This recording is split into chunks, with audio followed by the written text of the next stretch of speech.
The very warmest of welcomes to you indeed, to the Aspire Dome in Doha, Qatar, and the Artistic Gymnastics World Cup. It's the second day of coverage at the penultimate World Cup of the season, with the World Challenge Cups set to follow after the conclusion of the action in Cairo next week. Yesterday saw some fantastic finals taking place, the women's vault and uneven bars competitions, and we also had the men's floor, pommel horse and rings finals.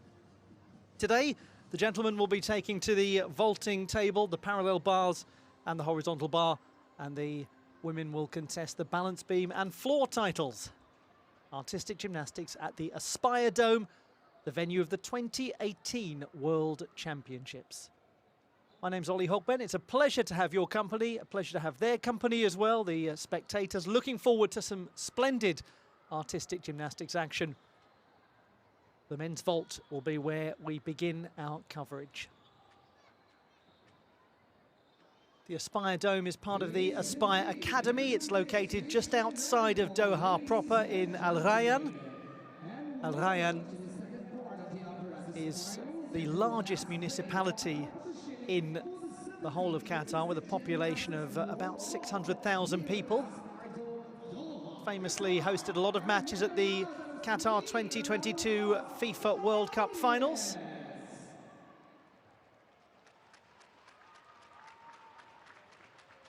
The largest settlement outside of Doha proper, but it really does blend into Doha. It comes from the Arabic word for irrigation. It used to be very much a floodplain. Indeed, Al Rayyan is still one of the most verdant parts of Qatar. This is what's coming up over the next little while. The men's vault competition, the women's balance beam, the men's parallel bars, the men's horizontal bar and the women's floor titles, all to be decided. Hope you're looking forward to it.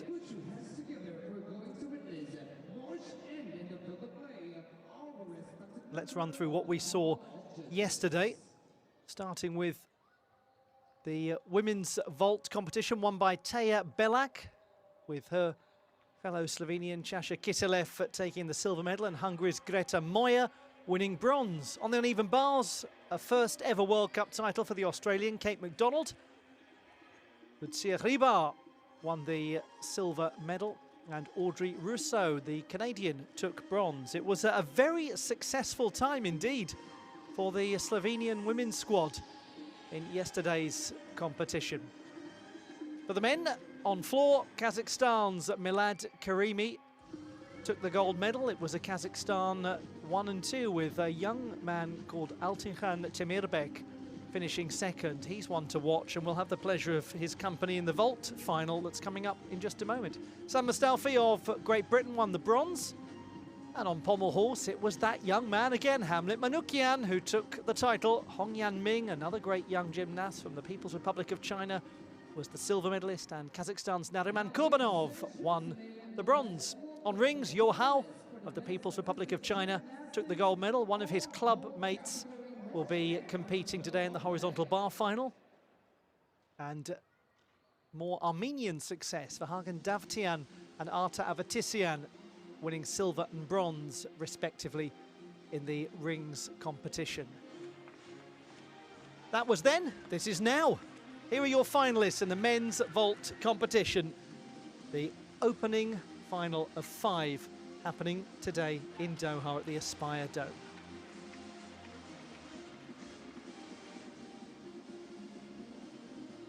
I'm sure many of you know, but it's important to state that under the new code of points, all of the vaults for men have had their difficulty score lowered by 4/10 of a mark.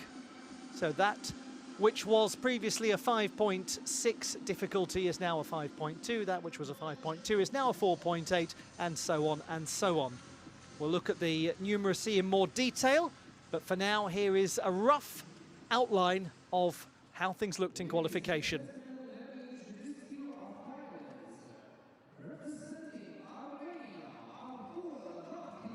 Arta Davtyan was the 3rd strongest in qualifying, but he has obviously the potential to go much higher than that.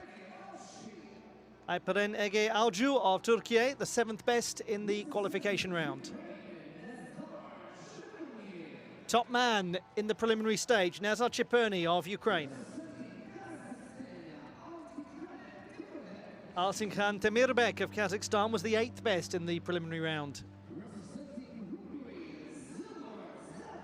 6th strongest in qualification, Hungary's Zilard Zavori. 5th best in qualifying, Benno Kunst of Slovenia.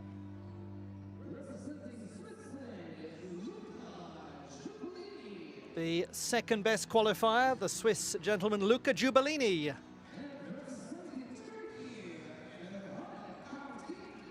And Emirhan Katan of Turkey was the 4th best in qualification.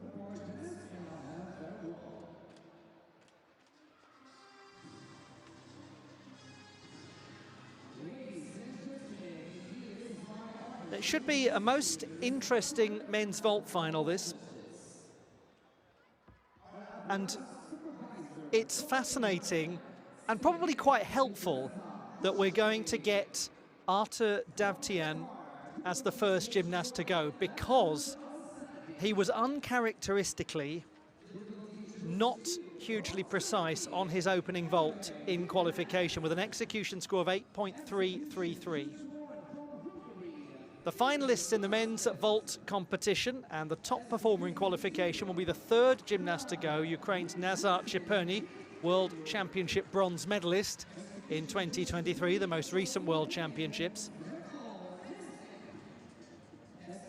Artur Davtyan scored 13.5 or thereabouts, 13.533 if we're going to be very precise, and we may well need to be very precise in the qualification phase.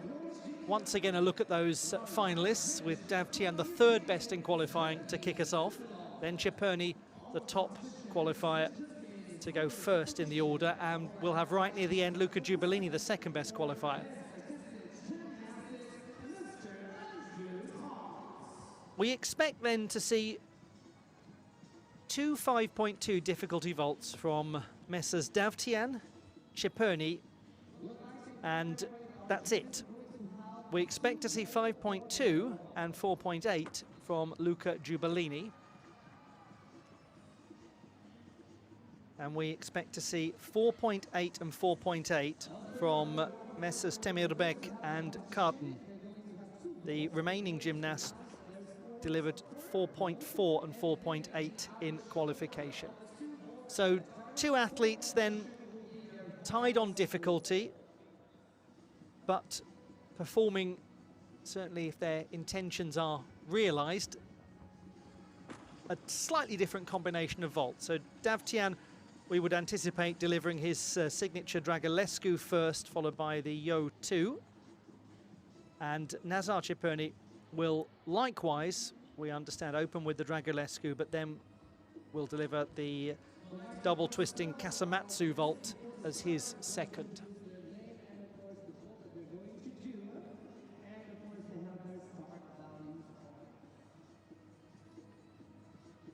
In the first half of the final, Davtyan, Alju, Chiperny and Temirbek, so the 1st and 3rd qualifiers.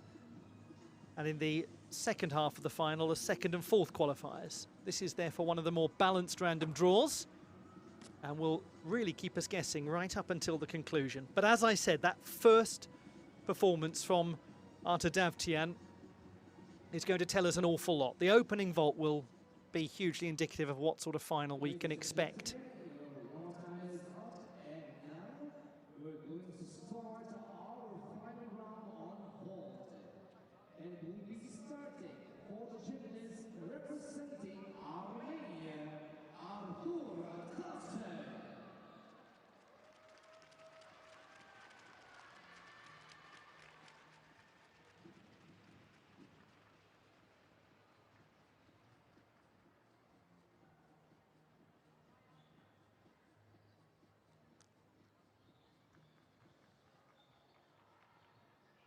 From Armenia, Artur Davtyan, the 32-year-old who has 2 Olympic medals on this apparatus. He will begin with the Dragulescu. In qualification, the execution score was 8.333. Uncharacteristic. What will we see here? Yes, well, that's the end of that 8.333 business.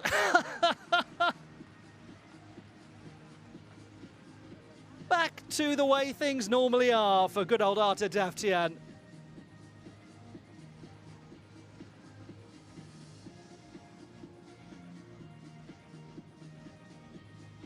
Very good tuck position. Boom, down he goes.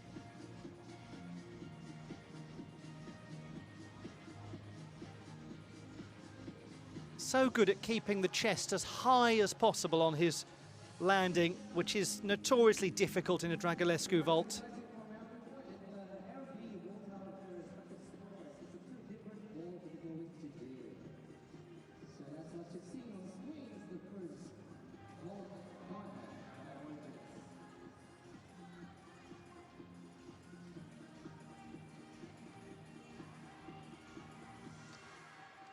So how much of a gain is it from the 13.533 in the preliminary round?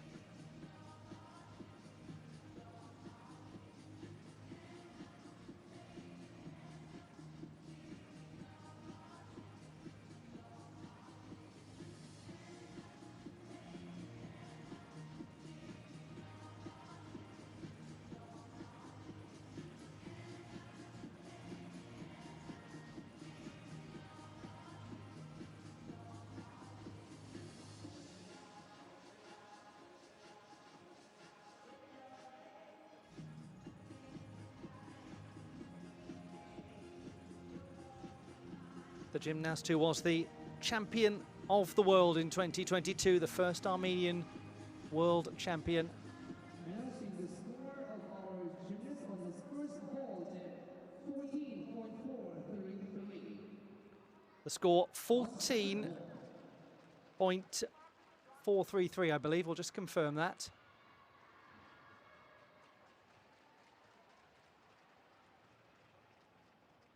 .433 indeed. So that's a gain of 9/10 of a mark from qualification. That's totally transformed the picture, and it's brought it back to the sort of image we expected.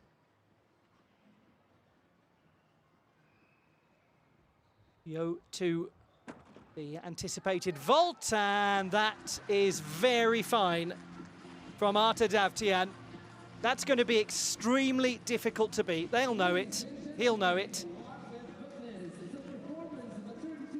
The gymnast who has won the last 3 World Cup vault titles in a row.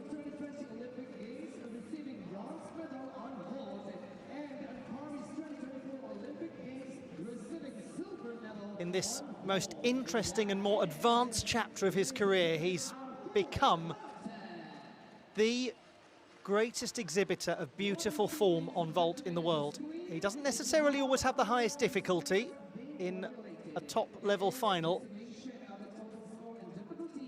but you can always guarantee that he will contend based on his precision and clarity.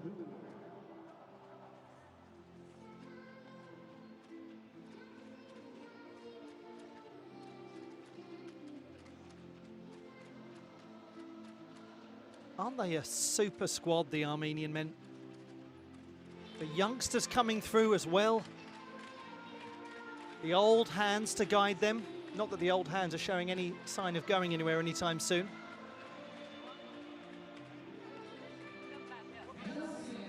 .466 for the second vault for a 14.449.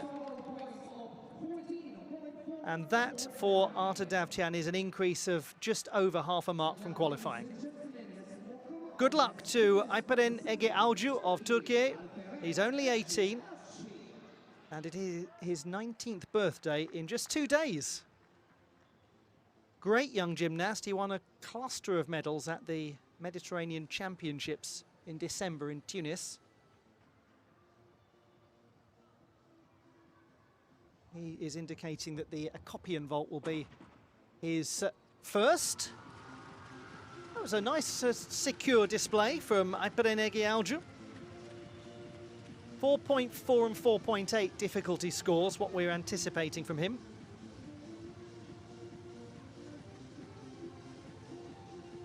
nice to see at this World Cup a lot of the young athletes from Turkey getting their opportunity, and that's very important because their squad, just like the Armenian squad, is,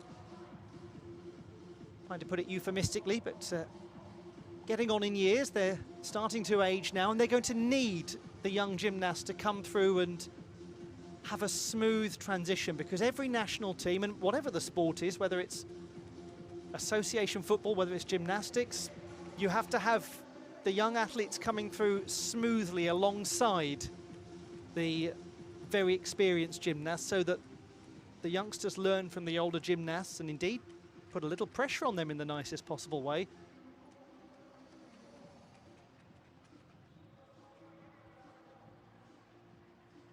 These World Cups are a great opportunity to develop your experience of top-level international competition.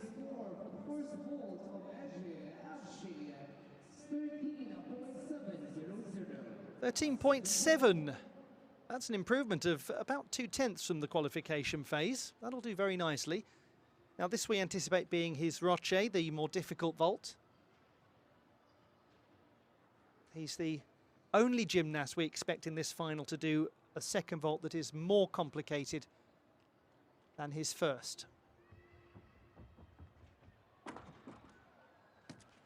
Well, he was very low on the landing, may have made contact, but there's a lot to like about him. That indeed was the 4.8 difficulty roche, formerly a 5.2.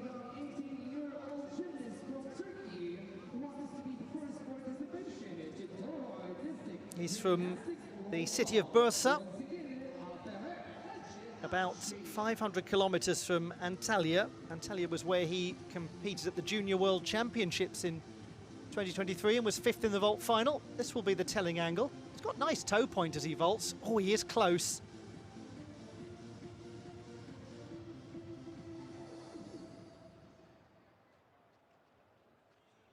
But from a form point of view, what he does is try to keep the knees in front of the body rather than out to the side in an almost straddled, semi-straddled, semi-tucked position.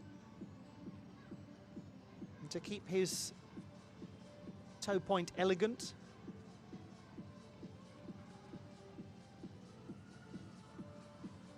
Now he's got a 13.066 for this vault in qualification. This was the one where the execution really took a hit.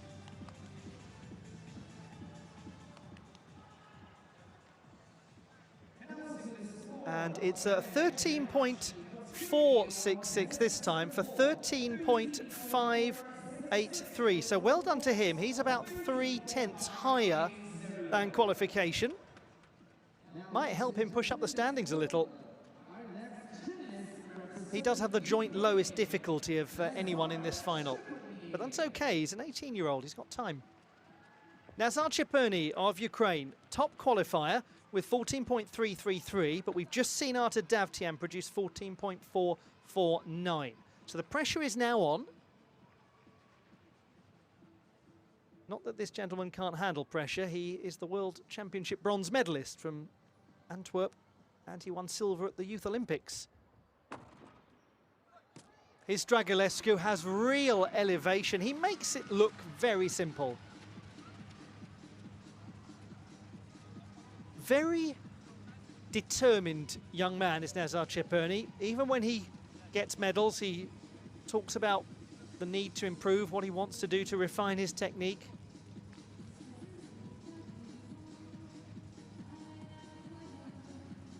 He's very upright as he lands. This will be the interesting position to scrutinize. Look at the chest position. That is almost completely upright, which for a Dragulescu is a tremendous effort.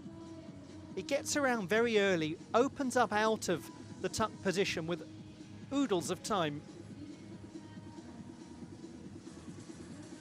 Does have a little backwards adjustment to stabilize, but it should be a very competitive score when one looks at Arta Davtyan's 14.433.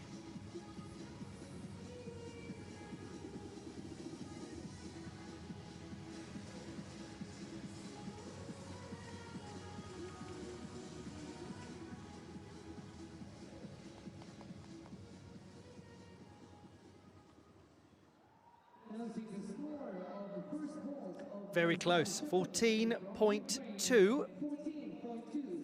He is only just over 2/10 shy of the score that Dav Tian produced. Now we go to his second vault.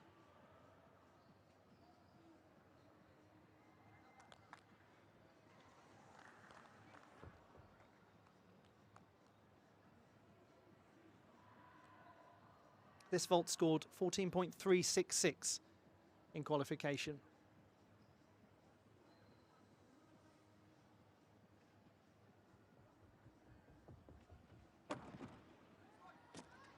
Oh, did well to hold on to that. What a good piece of vaulting. So his double twisting Kasamatsu performed with a fair amount of style and power. Gosh, it's going to be close. It may well be that Dav Tian just has the edge on the execution. But it's going to be jolly good fun finding out and enjoying this vault again. Keeps his heels together well, arms wrapped nicely into the body in the twist position. Good straightness of his body as well. As he lands, he keeps the feet fairly planted, albeit with some upper body stabilization in a fairly piked position.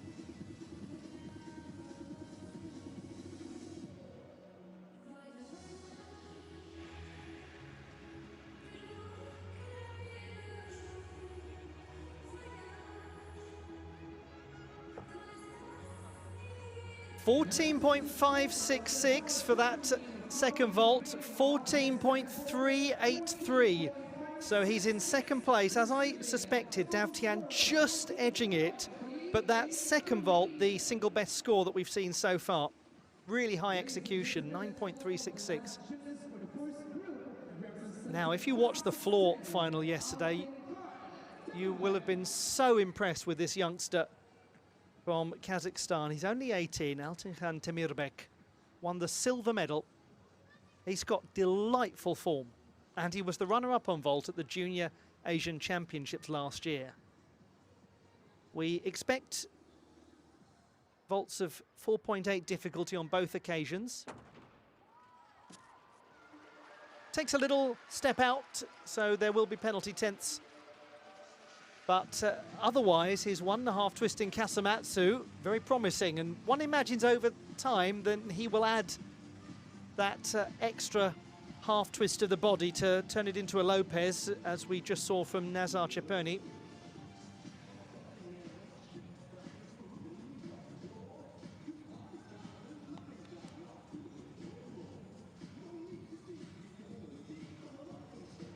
He's got a little drift, hasn't he, as he comes off the table. He's already starting to work his way towards the periphery of the tram lines.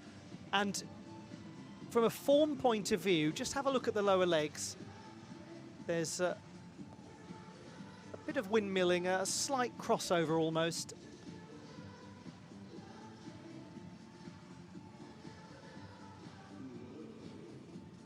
Difficult, unsighted landing.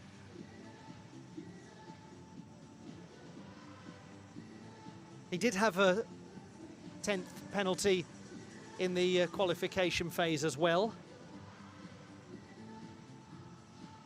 So indicative that that is a trend that he's having to deal with, that sideways drift.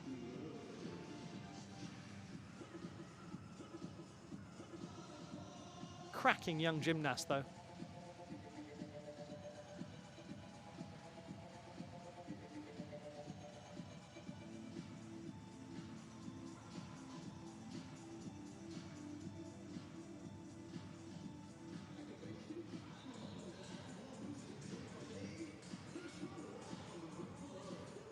Announcing the score of the first vault, Altinhan Temirbek from Kazakhstan, 13.566. 13.566, that's exactly the same as qualification.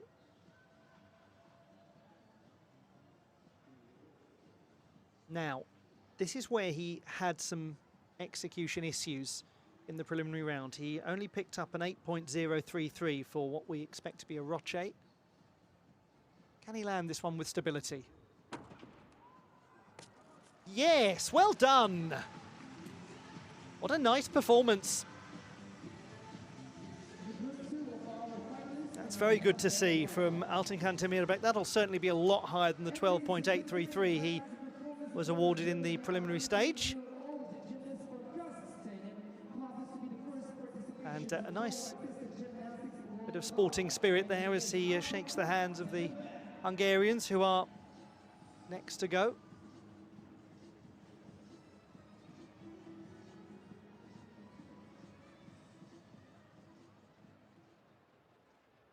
What's nice about watching that is one can see how that will become a Dragulescu in time.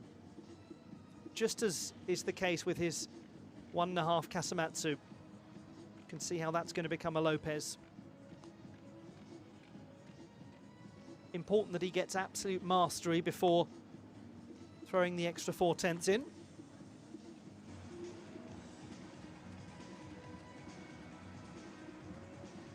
Nice to see a lot of the gymnasts who've already competed sitting in the crowd and enjoying the action. 13.633,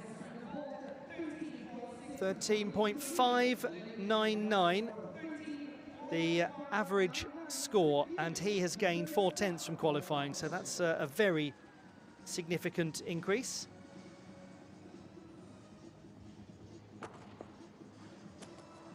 Well, what's really interesting, reflecting on that first half, is that every single gymnast has improved upon their qualification performance.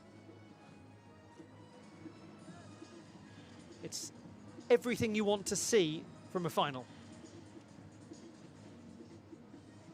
And it asks a lot now of Luca Giubellini, who was the second best qualifier with 13.983. That would still be enough as things stand to put him into the silver medal position. What Giubellini has working against him, and that's not meant as a criticism in any way, it's just simply that he doesn't have as much difficulty as Davtyan and Ciperni. He has, we expect, a 5.2 and a 4.8, so he's giving away, if you will, 4/10 from the very start. But what he does is perform those vaults very elegantly.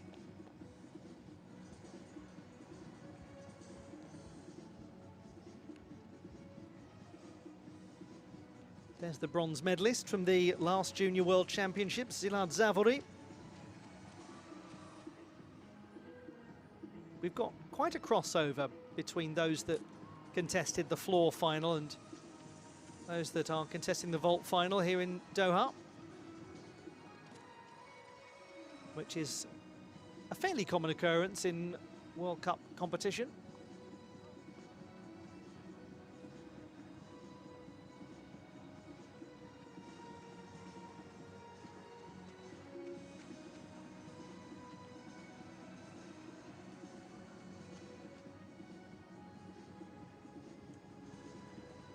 What a privilege it is for us to get to watch so many Olympians, like the young man from Switzerland, Luca Giubellini, had that incredibly memorable moment. I mean, memorable is probably an entirely inadequate way to describe it, but with the best I can envisage, with no comparison points, but that experience of competing at the Olympic Games with his brother in the team with him.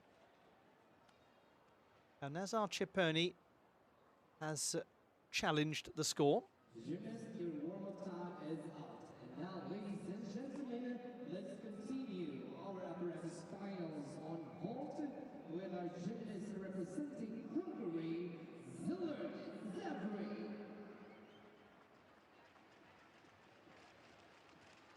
We'll update you if there are any changes. Szilárd Závory of Hungary.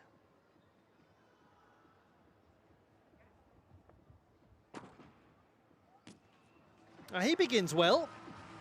Gets real distance away from the table on the 1.5 twisting Kasamatsu. He scored 13.399 in qualification. It was the 6th best overall.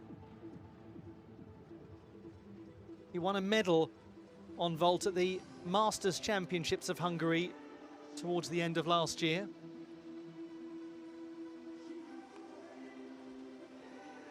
Frankly, he is somebody that one expects to see win quite a lot of national titles as he goes through his career. There's a very vibrant gymnastics scene in Hungary. It's one of the oldest organised gymnastics nations in the world. They've got so many prestigious competitions. Just all in all, one of the great sporting nations of the world. One of the great big hitters by population size when you look at their record at the Olympic Games. 14.033 is way up from qualification. Half a mark gained. Great start. This the lower difficulty vault.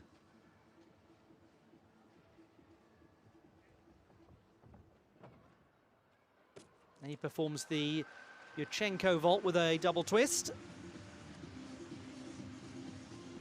Lots to like, lots to be encouraged by, lots still to come from Szilárd Závory. Ladies and gentlemen, that is the performance of a 19-year-old gymnast from Hungary who happens to be part of He is one of 3 teenagers in this final, along with the youngest, Altinkan Temirbek, and Emirhan Katan, who will be the last to go.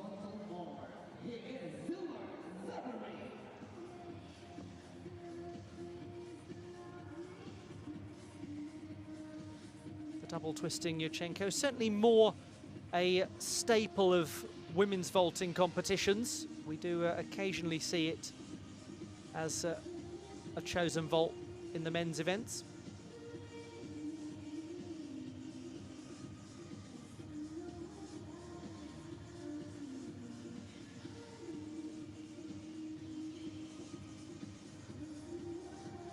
Always a nice vault to watch.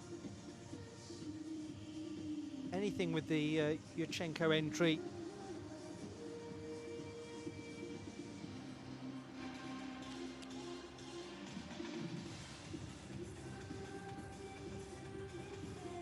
He looks very satisfied with that display, looks very relaxed now.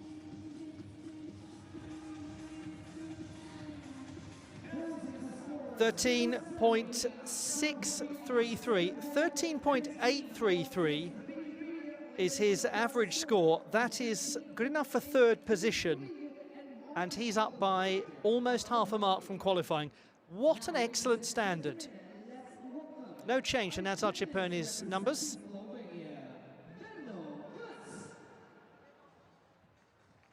We've got ourselves a really fine vault competition here. 23-year-old Benno Kunst from Brzice in the east of Slovenia. Beautiful place, famous for its castle, which is now a museum. Very well done. He does take a big adjustment as he lands, but that is the Roche vault, which has been on the uneven side for him over the last little while. It's great that there seems to be more consistency coming, because he's a really fine vaulter. On the subject of really fine vaulters, as we see who's watching on from the crowd there.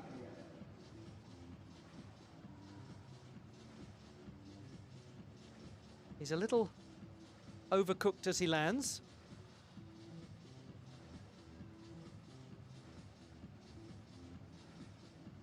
Big step forward at the conclusion of the Roche.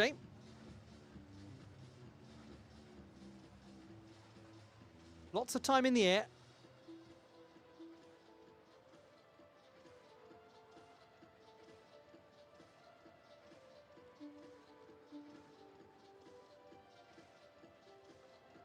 Found the first vault tricky in Osijek, but before that he was 7th in Antalya in the final with some very nice vaulting, 4th in Baku.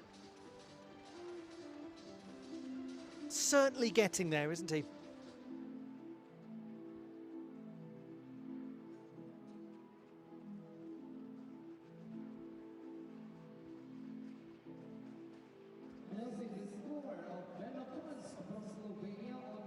13.866. That is an improvement of 0.2 from qualifying. Another gymnast who's raised the game.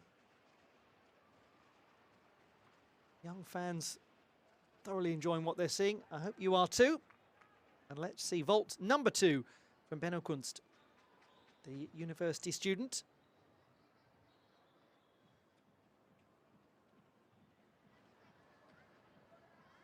Indicating a low yun vault. Lots to be encouraged by. Another strong performance by a Slovenian in this World Cup.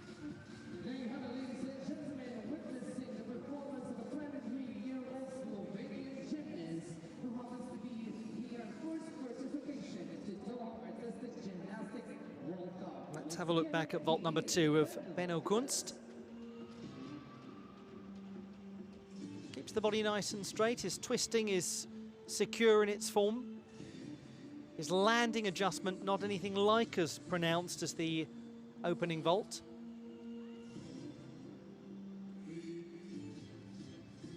A little piked as he lands.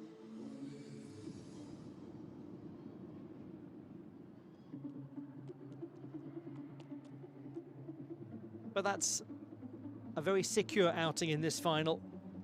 And as I say, it's just really good to see his consistency is changing. He's becoming much more dependable across 2 vaults. And hopefully he's encouraged by that. Hopefully he's enjoying his gymnastics and believing in himself when he gets into these World Cup finals.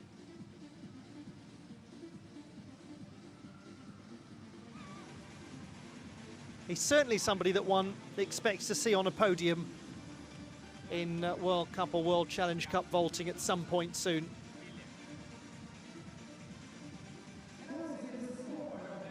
.633 for that second vault, 13.749. And again, he is up from qualification. That's a gain of almost 0.3. Really terrific to see all of these gymnasts producing such impressive vaulting. Now we go to the 22-year-old from Rebstein in the far northeast of Switzerland, the Olympian from Paris, along with his brother Matteo, who's competing here in this World Cup. We'll see him later. But first of all, we are going to see from Luca Giubellini. Well, he actually did go for the Roche in the end. He was indicating on the border a Dragulescu. And that's why I just paused for a moment, because in qualification he performed a Roche.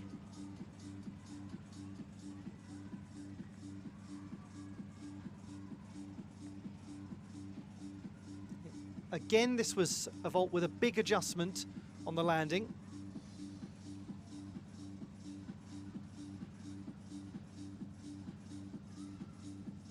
That will carry quite a lot of execution deductions.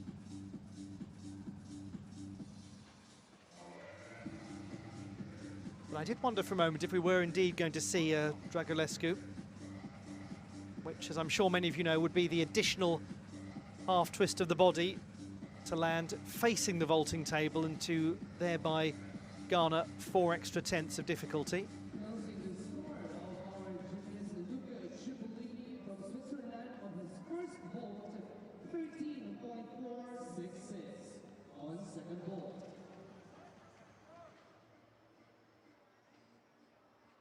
So the score is 13.466. Now, I believe he's changed his order around from qualification. That scored 13.766 in the preliminary round.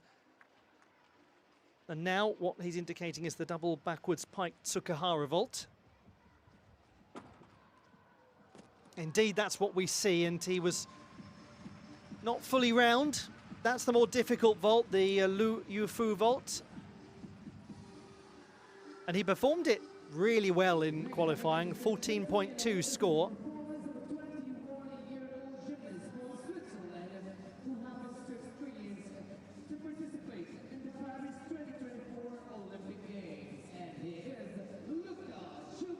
He is part of a good young crop coming through from Switzerland, many of whom are here in this Doha World Cup.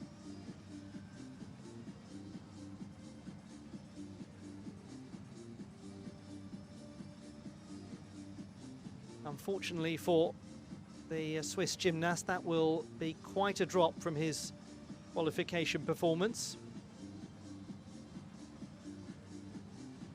Full mark naturally to be taken off the score.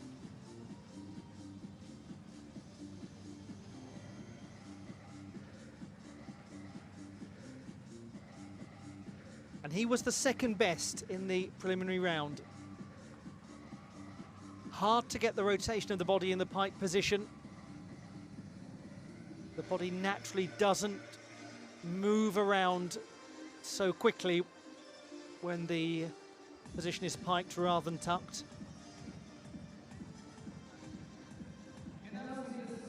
So it's 12.766, 13.116 the average, and that is unfortunately over 3/4 of a mark lower than the preliminary round.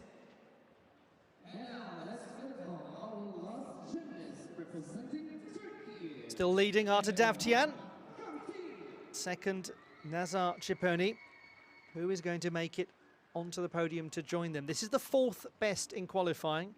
Emirhan Katan of Turkey, just 19. He won the silver medal on vault at the Junior Balkan Championships in Istanbul in 2023. He was also part of the team that won the title. And he does very nicely there.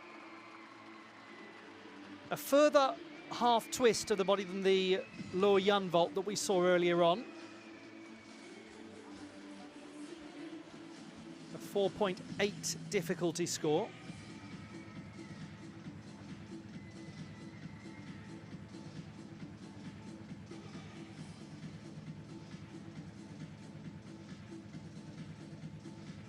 Nice and upright, little hop forwards.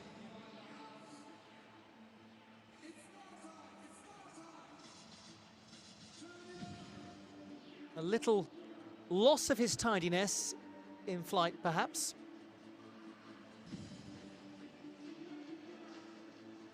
But he's on the right lines.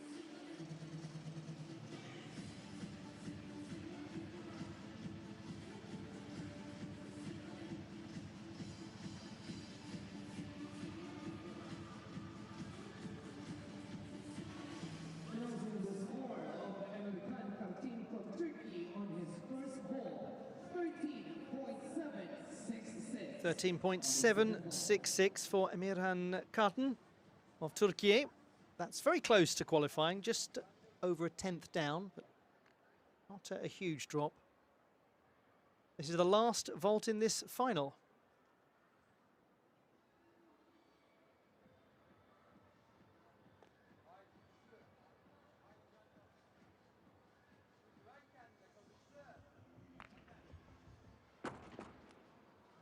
Well, that was very good, and it's more difficult than qualification. Golly, that was very exciting from Emirhan Katan. Now, he performed, I believe, a roche in qualifying, but on this occasion he's using the piked position. The roche, as I'm sure many of you know, being the tucked variation. Well. Well, well, well.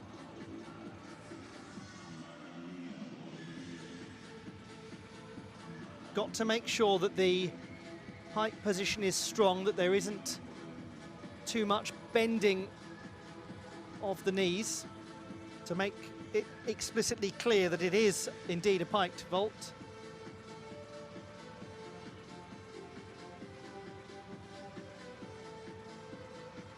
Otherwise, if you don't have it as a pike position, you will be drawing a Blanik. That was an appalling piece of wordplay. But that's the only way I can do things.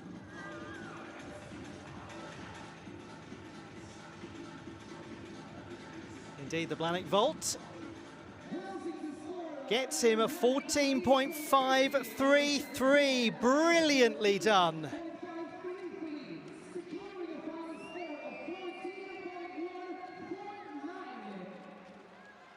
He's done fantastically to win the bronze medal. How exciting to see that from the young gymnast. More difficult than his qualification performance, and it was beautifully executed, that Blahnik vault.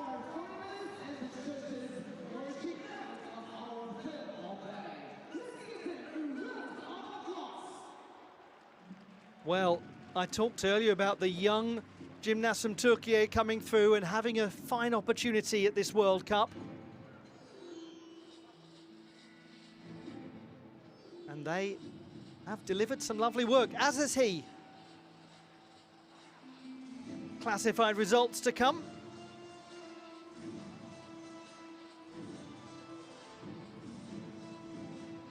Emirhan Kardan of Turkey winning the bronze medal. Those are the starters. We'll just go back to those classified results if we can in a moment. Silver won by Nazar Ciperni and gold to Arta Davtyan. And if we don't see the numbers again, I'll run you through them anyway.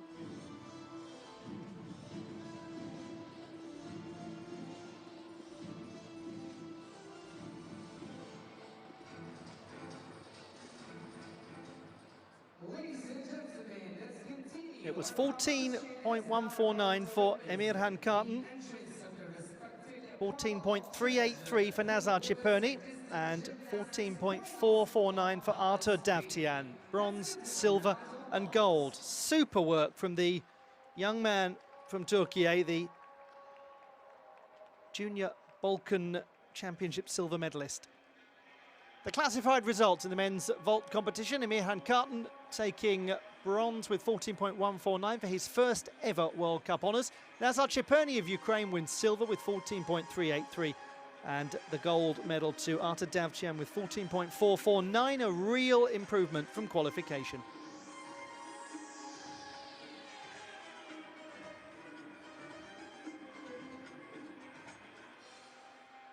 To the women's competition.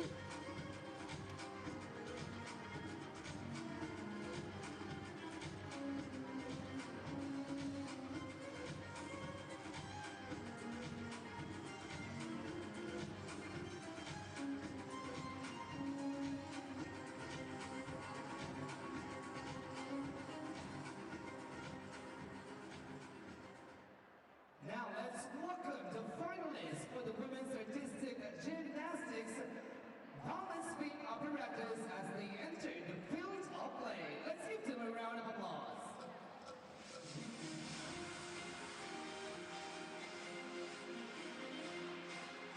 The finalists in the balance beam competition.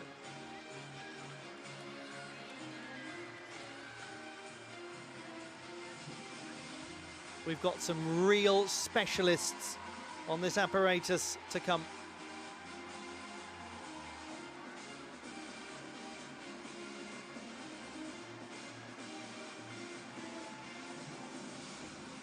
This should be a final of real quality. We've got Commonwealth champions, we've got Olympians, national champions.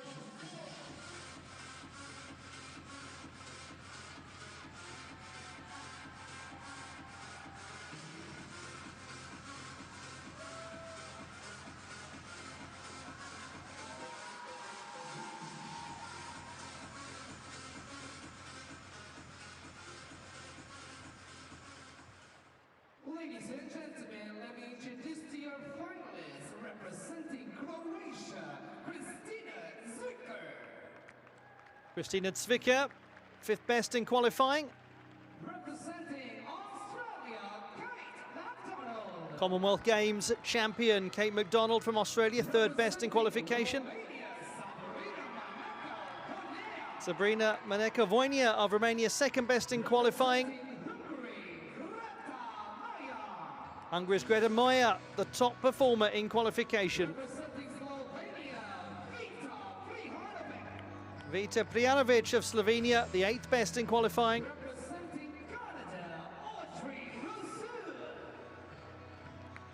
Canada's Audrey Rousseau, 7th best in qualifying. Poor old Tina Zelčić has been forgotten. Diana Lobok of Ukraine, 4th best in qualifying. There we go. You can't forget Tina Zelčić, 6th best in qualifying. She is one of the most well-known balance beam specialists in World Cup competition. It's amazing, actually. That's the 2nd time that's happened to Audrey Rousseau in this event, because yesterday she was introduced one too early at the expense of June McDonald on the uneven bars. So old Audrey Rousseau must be thinking, why is it always happening to me?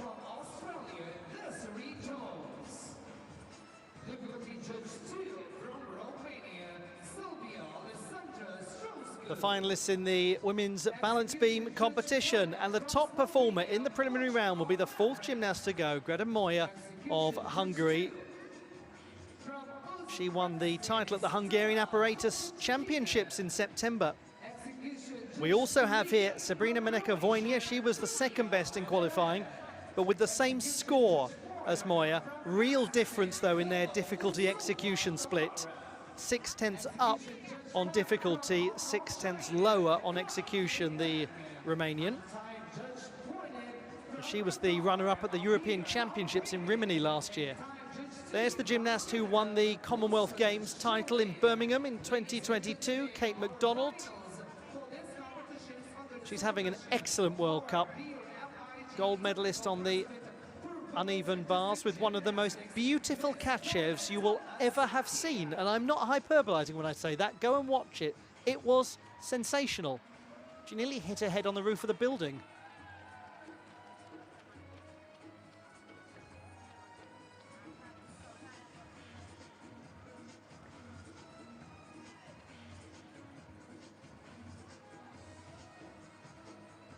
We have in this final the 1st, 2nd and 3rd in qualification, all in the opening 4.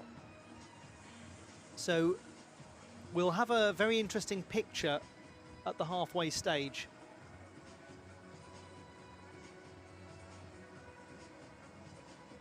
And we've got the 2 Croatian beam specialists in this final, Cvica and Zelčić. I mentioned yesterday that Greta Moya is somebody that we really associate with World Cup vault finals, but that she is an excellent all-around gymnast and a very fine performer on beam, and this is the reminder of that in case we needed it.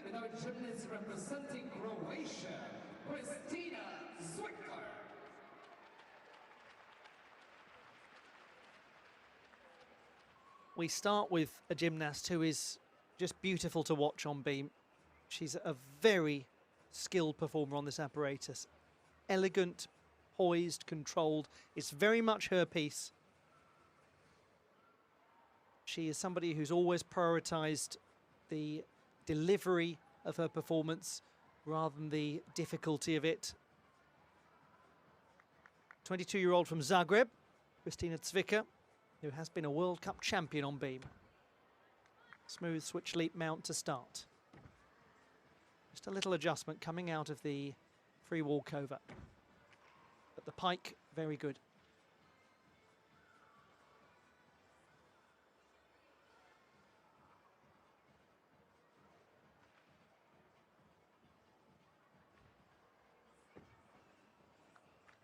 No realignment needed. Smooth.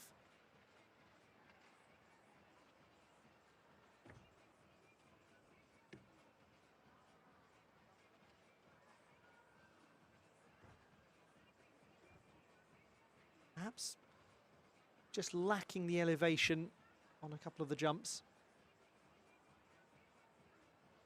but with little to speak of in terms of restabilization.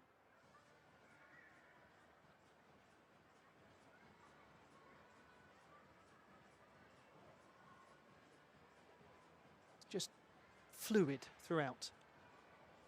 Important moment here. Does have some oscillation on the horizontal axis.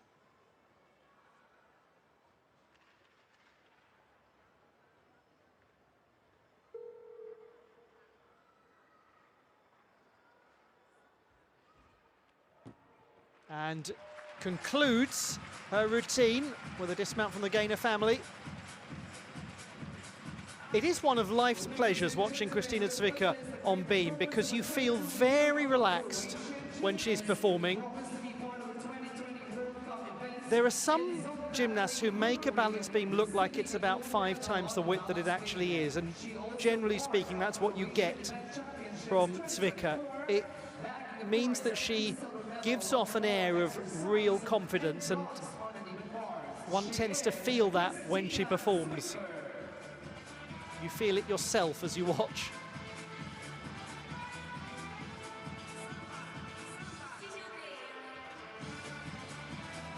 She's often had the highest or among the highest execution scores in World Cup or World Challenge Cup beam finals.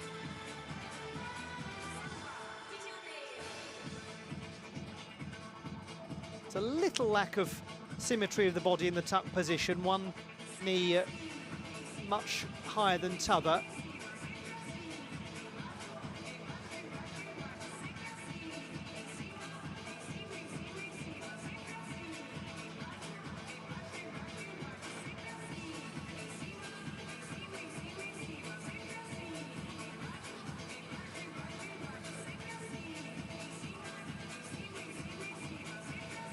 A bit of Bellini being played, I think. Samba de Janeiro, if I'm not mistaken. It was one of the France 1998 anthems. 12.266. Execution is down a little from qualification. Difficulty remains the same, so a drop of about 1/4 of a mark.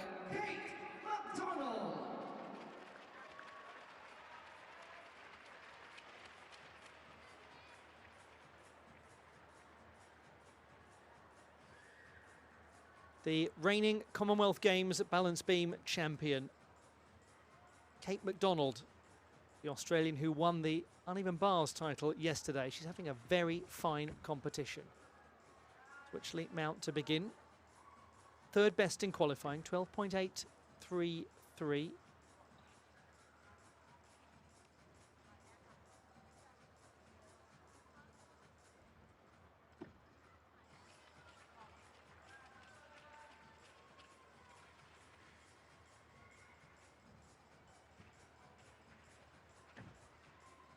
Good walkover. Powerful attack off the jump, really hitting the position.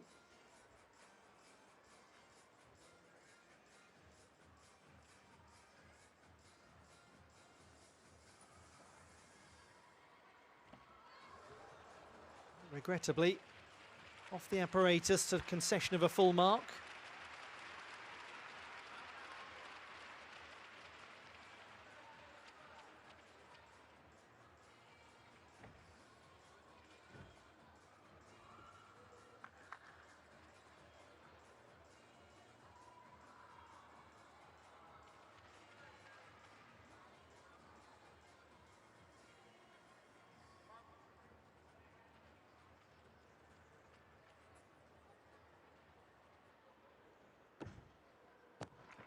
Oh, it's unfortunate.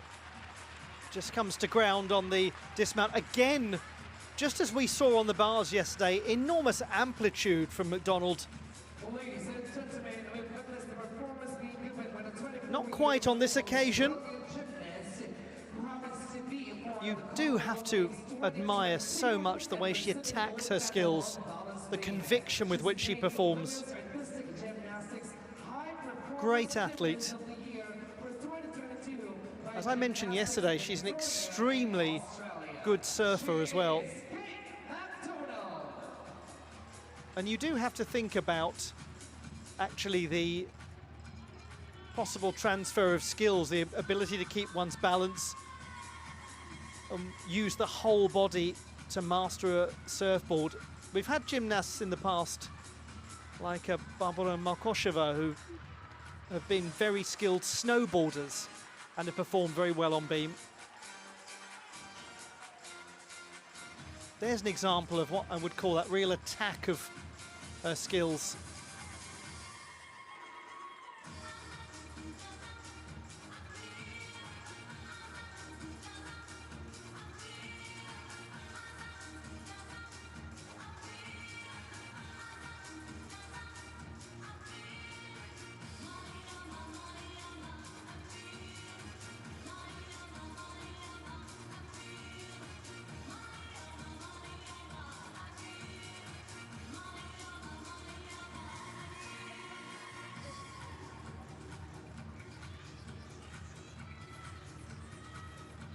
Kate McDonald, a score of 10.933.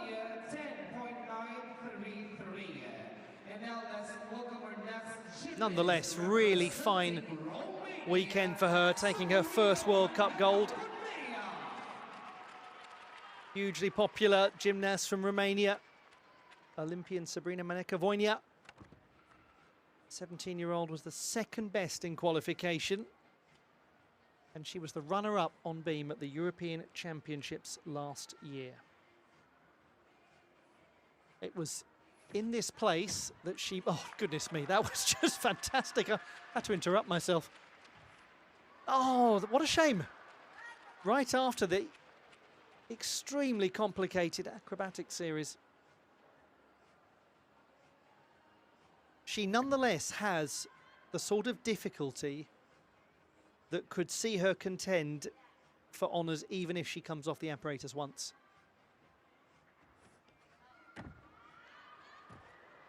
Now it becomes a little trickier. But as I was going to say, this is the setting for where she won 2 World Cup gold medals in her senior international debut. That was a couple of years ago. Beam and floor champion in Doha.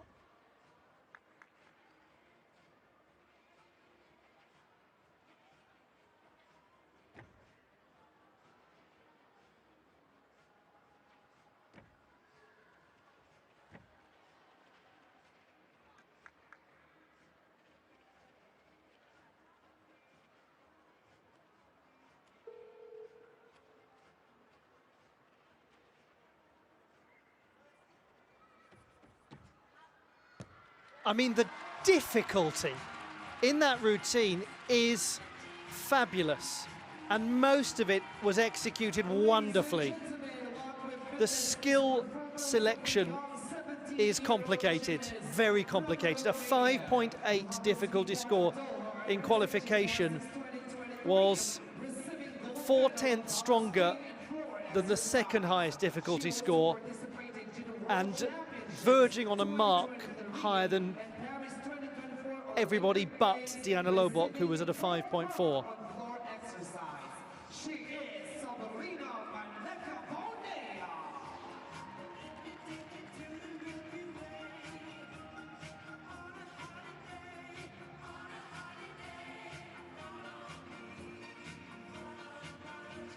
Tremendous twisting work to get around and fully aligned. And then it's really close. She almost stays on there. Look at the physical energy put into getting up to tuck around twice at the conclusion.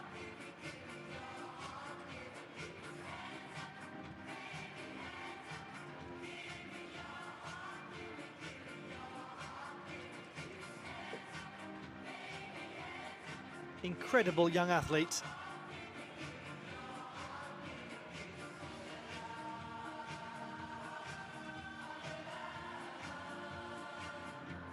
She only recently returned to international competition after the Olympiad at the lovely city of Jesolo Trophy, outside of the World Cup calendar. 11.6, so that is a drop of about a mark and a half from the preliminary stage for the Romanian. It means that Christina Zwicker has stayed in the lead. Here's the top qualifier, Greta Moya of Hungary, the same as Sabrina Maneka-Voinea in qualification, 13.133, but with higher execution. Indeed, the highest execution of anyone in qualifying, for reasons like that.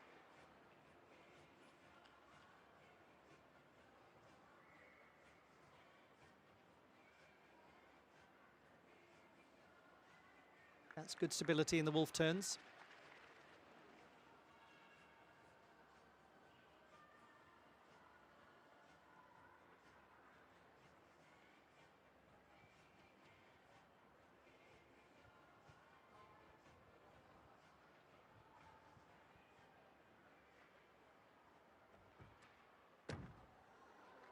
Oh, what smoothness to hold on to that. Brilliant instinctive adjustment. Minimising the deductions.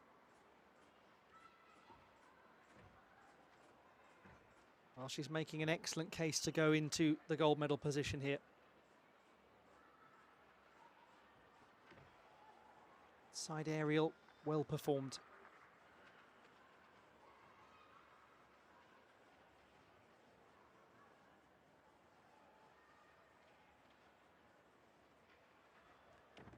And then the side somersault. Again, stable.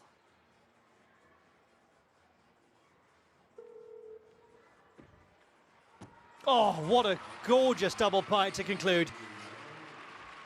That will change the leaderboard with no doubt. Brilliant display from Greta Moya, the reigning beam apparatus champion. And the reason I specify the apparatus champion is they also have apparatus titles at the Masters Championships a little later on in the year in Hungary, but at the apparatus championship she won the beam and floor title and indeed vault. And she won bronze at the Masters Championships on beam a month later.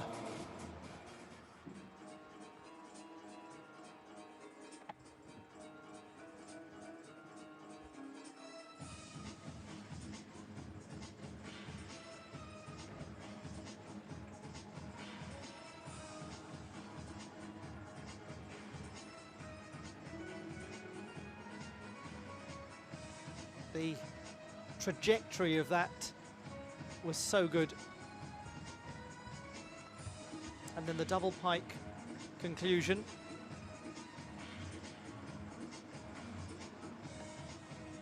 Pretty well spot on.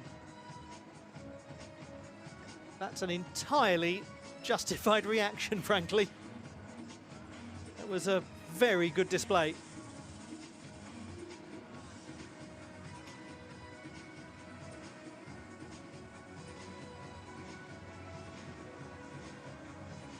Her work done, and done extremely well. Greta Moya of Hungary.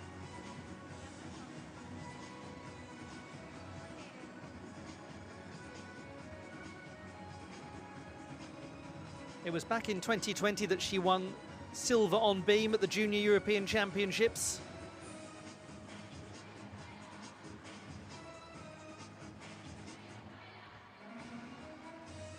She's yet to win a gold medal on beam in a World Cup or World Challenge Cup, and indeed she's yet to win a World Cup gold medal. But that is going to be really hard to beat. 13.133. She's gained a 10th of difficulty, lost a 10th of execution. She's well and truly in the lead. Her only gold medal was at home in Sombate in 2023 on vault. That's World Challenge Cup level. This would be a big title for her if she holds on.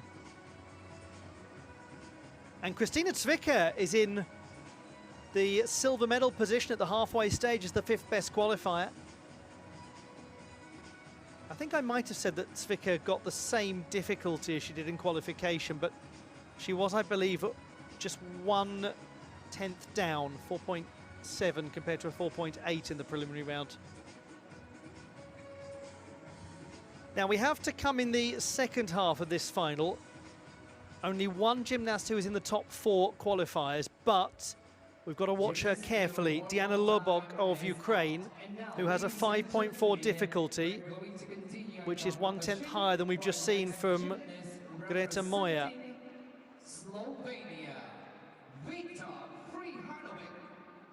Really well done to this young athlete from Slovenia, Vita Prijanovic. She has made 2 finals this weekend. She was the 8th best in qualification for the beam competition. Good, smooth switch leap mount to start. This is a piece on which she really does excel.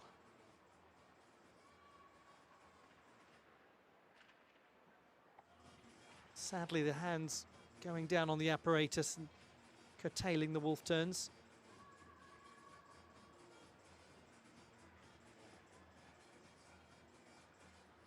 Nice performance, this. Some expressivity, some poise.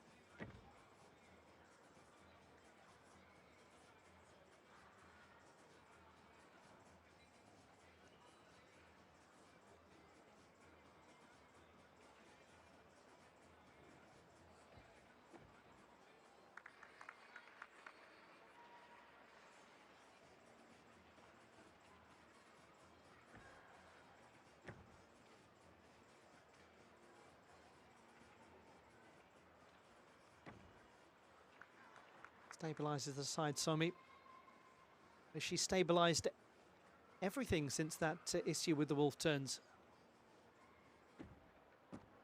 Wasn't that nice to watch? It's always a real pleasure when you get to see a new gymnast in televised finals. And Vita Prijanovic has been memorable this weekend. But that's the one that we really were excited to see because it's a favoured apparatus for her.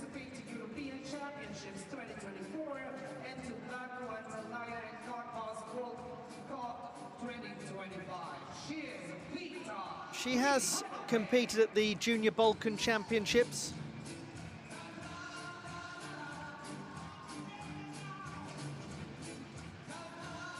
That was a good assured start. Must feel really nice as a gymnast when you hit your mount in a big World Cup final. This is where, unfortunately, she needs to grasp the beam for stability to avoid coming off and sacrificing a full mark for an unintentional dismount.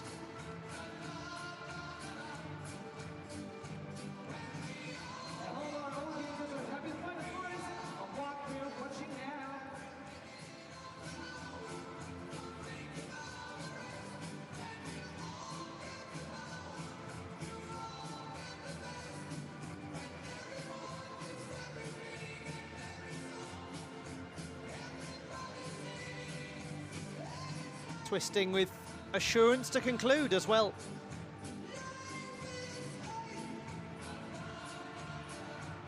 She's overcome real physical difficulties with juvenile idiopathic arthritis as well, Vita Prijanovic.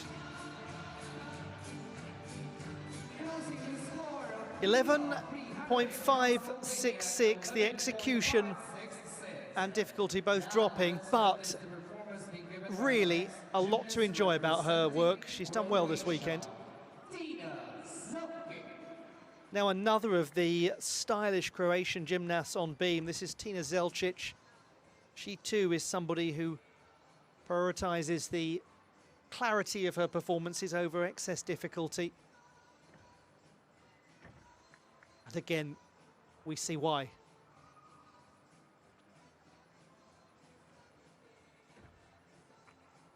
Minimal adjustment, well managed. Delightful.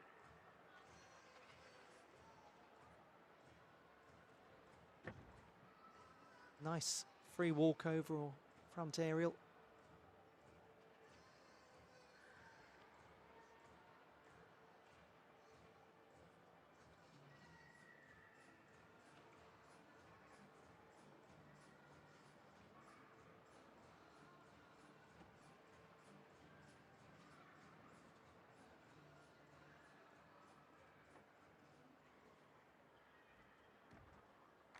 Side aerial, again, had good form. That was very good, wasn't it, from Tina Zelčić of Croatia.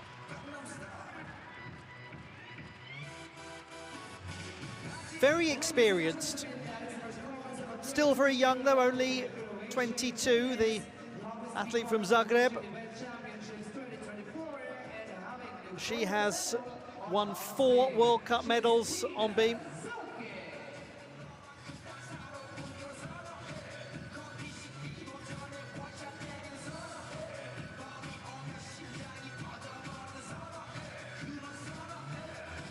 Almost necessary to repeat what I said about Kristina Cvica, that sense of confidence you feel when you watch Tina Zelčić, of somebody who really has an assured relationship with this apparatus, who knows where the beam is at all times, who's fully confident in her ability to get through a routine smoothly.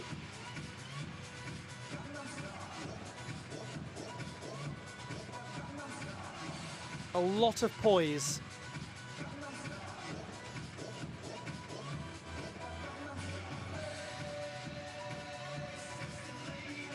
There's absolutely going to be one or more Croatians in contention going into the conclusion of this competition.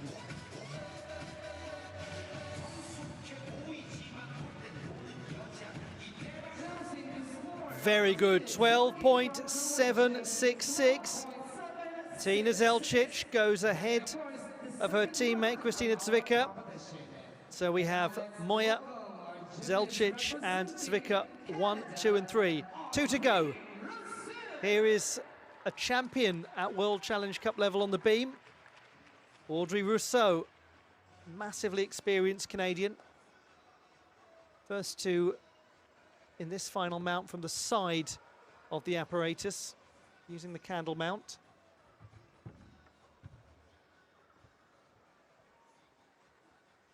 She won bronze on the uneven bars yesterday for her first World Cup medal since that triumph in Turkey in Mersin in 2019.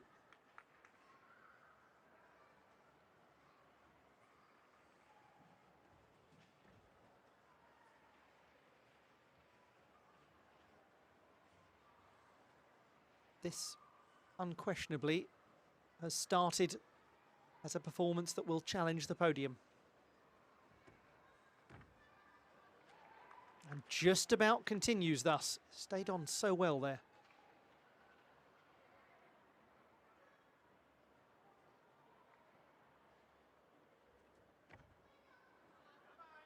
Little adjustment coming out of the free walkover.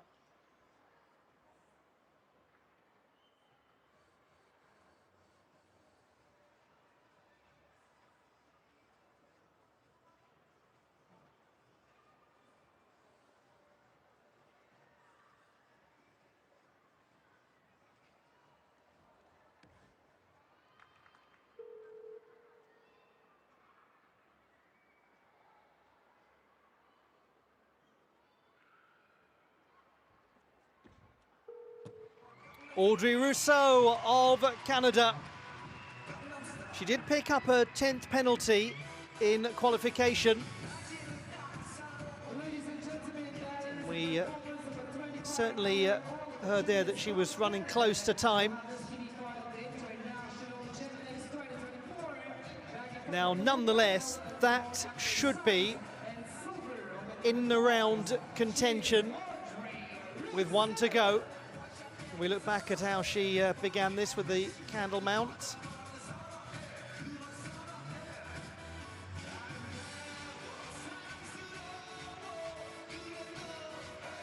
Just slid the feet round there to make sure that she was aligned. Had a few little moments like that that were well controlled, that just shows the competition experience she has.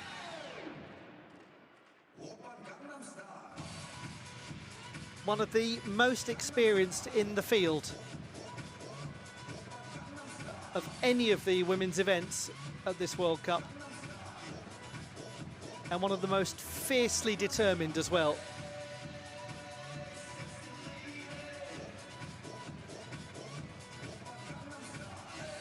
From the great centre for gymnastics that is Quebec. First competed at the World Championships in 2015. It's a great centre for lots of things, including figure skating as well.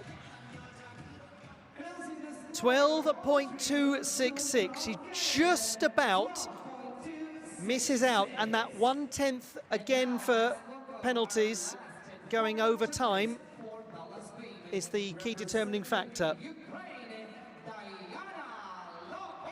We have 1 to go, and as things stand, it is Cvica who will receive bronze, Zelčić who will receive silver, and Moja who will receive gold.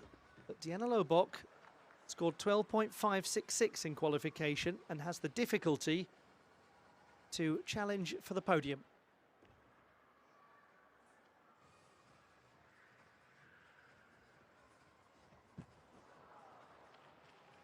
Unfortunate there, just losing position.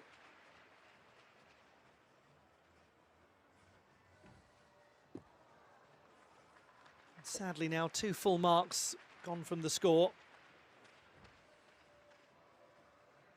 She has been a World Cup medalist on beam. That was at the World Challenge Cup in Varna, Bulgaria last year.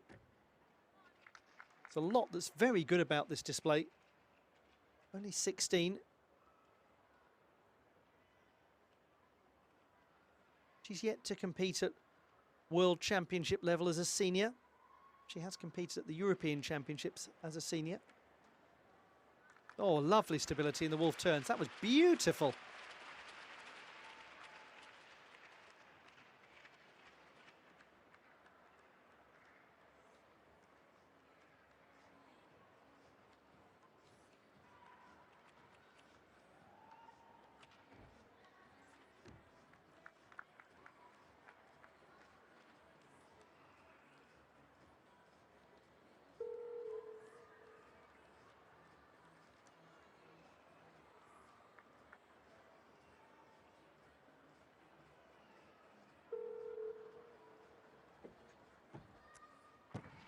And a very powerful dismount from Diana Lobok of Ukraine. Regrettable that she had those two unintentional dismounts from the beam. She'll know that that means that the title is hers, but she will, as is sporting, decline to celebrate until the result is in.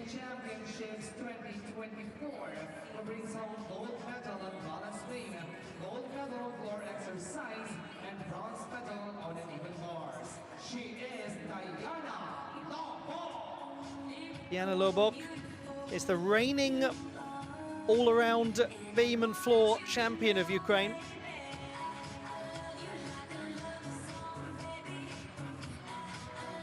That's just one of those things that happens from time to time to any gymnast on the beam, let alone a very young one.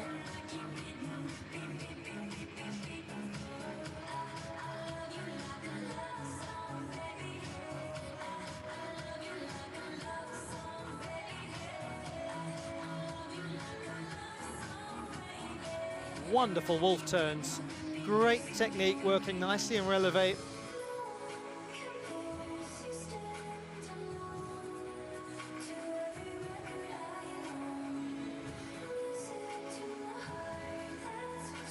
A little piked as she comes out of the tuck position.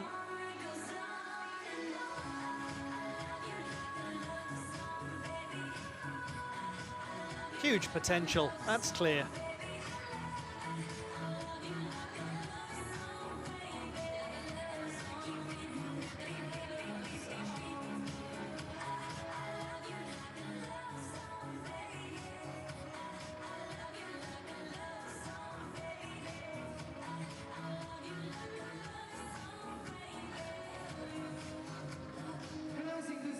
.166 for Diana Lobok, and that brings to a close what was a really entertaining beam final.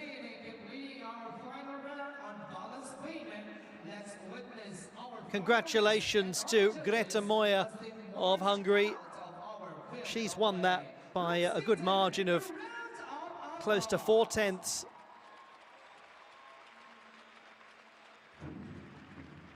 And the two Croatian beam specialists making it onto the podium.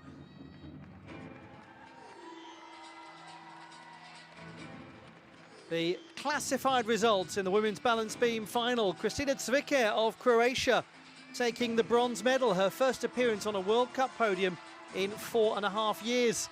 Tina Zelcic, her teammate, winning the silver medal, her second World Cup silver. And Greta Moya wins her first World Cup title on beam. And it was a wonderful performance.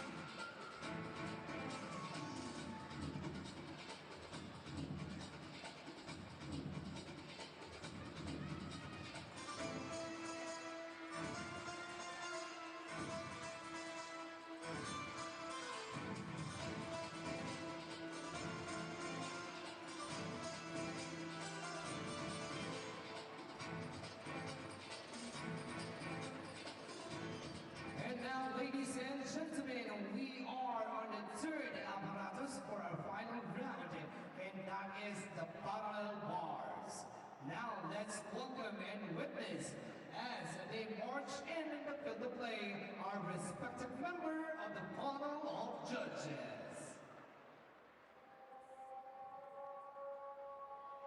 The men's parallel bars final is next at the Doha World Cup, taking place at the Aspire Dome in Al Rayyan, just in the outskirts of Doha itself, very much its own municipality, but one that blends into the capital city of Qatar. Aspire is an important name in Qatar. It's connected to the Aspire Academy, which was set up many years ago to try to foster stronger domestic performances, domestic development in sport in this nation, and also education too. It's been particularly useful to the national football team of Qatar, bringing a lot of young athletes through, allowing them to have opportunities to train and play overseas in countries like Spain, in the lower leagues there. And indeed, Qatar have had real success, winning a couple of AFC Asian Cups. And the most recent Asian Cup of football was held in this country in January and February of last year. And this whole area, Al Rayyan, was used for a lot of the matches.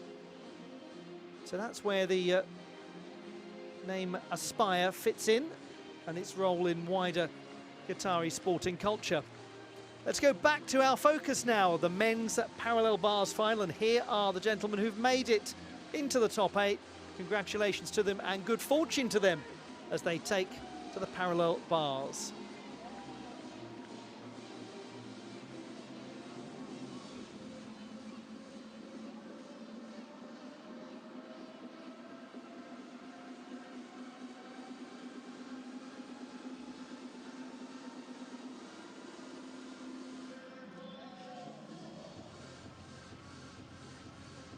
There is the top man in the qualification round. He'll be the first to go.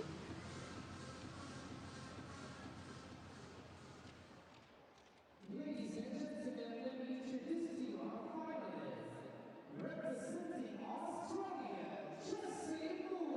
Jessie Moore of Australia, the reigning Oceania all-around champion and top qualifier. Great young gymnast. Competing shortly after his brother Luca in the vault final, Matteo Giubellini of Switzerland, third best in qualifying. Yehor Perepolkin of Ukraine, the 8th best in qualifying.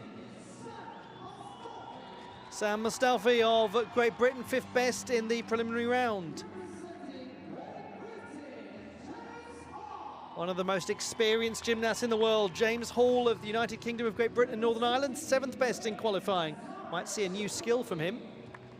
Nazar Cheperny of Ukraine, 2nd best in qualification. Altan Doğan of Turkey, 4th best in qualifying. And Kevin George Buckley of Slovenia, the 6th best in the preliminary round.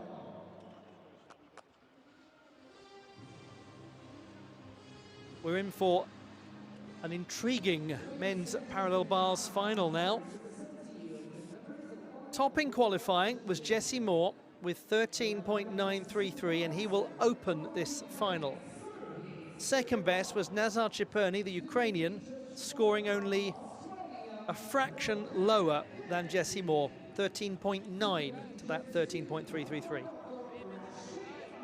The finalists in the men's parallel bars competition at the World Cup in Doha. Top qualifier, Jessie Moore of Australia. He will open the final and try to pressurise the rest of the pack, including Nazar Cheperny, the Ukrainian, who was the 2nd best in the preliminary stage.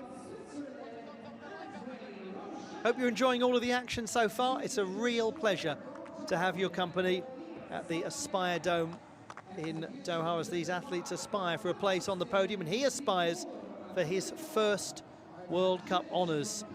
And he's right to aspire for that, Jessie Moore. He's right to be ambitious because he's an excellent prospect.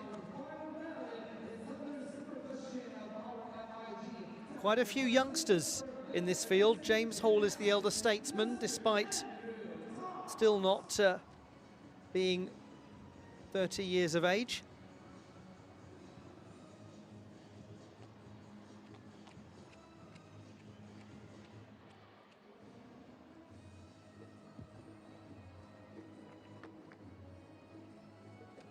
always worth restating as we're just into a new code of points now, that for men, all of the exercises that previously required 10 counting skills are down to 8.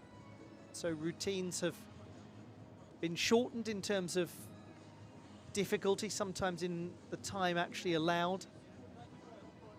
The idea being that the routines, particularly on floor, should not be a race to the finish, shouldn't be a series of almost sprinted tumbling passes. And it means that certain skills will fall in and out of favour. Skill selection in gymnastics, as I'm sure many of you know, is dictated by the award that is given to those skills in the code of points, and sometimes adjustments are made where certain skills lose some of their difficulty value and are, as it's often called, downgraded, and some are upgraded. That sort of thing has happened with the Wendeschwings, the circles performed on the pommel horse. It might well be we're going to see a lot more triple back somersaults on the horizontal bar. All rather interesting. Lots to be ironed out in the wash as we go through the first full year of this code of points.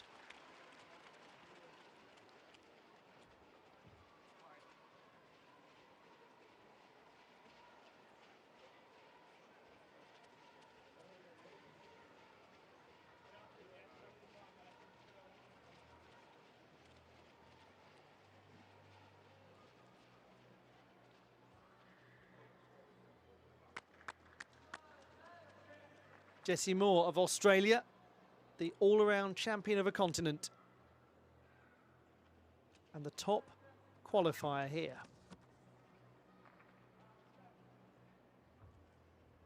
Up into his first handstand. Tidy there too. Nice geometry so far.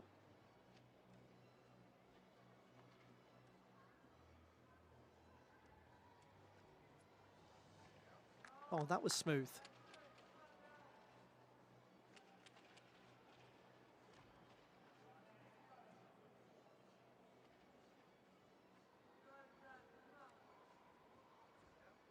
Good Diamondov.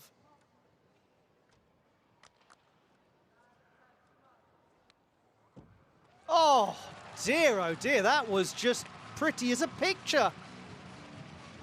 What a lovely start from young Jessie Moore. He had a very good execution score in qualifying, 8.833.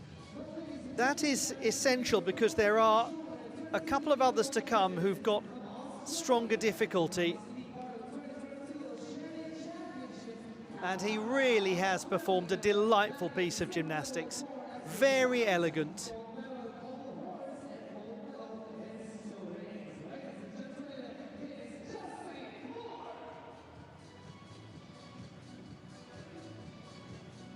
It's all about good geometry, the parallel bars. Hitting your positions initially rather than taking adjustments, resets, etc. And positionally there, Moore was clear throughout at the first time of asking. How good that will feel after the problems he had in Croatia at the most recent World Cup. Absolutely right.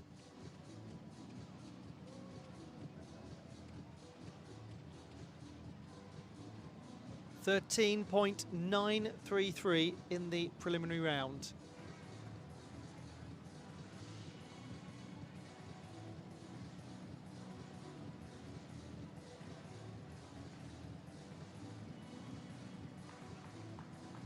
Oh, yes.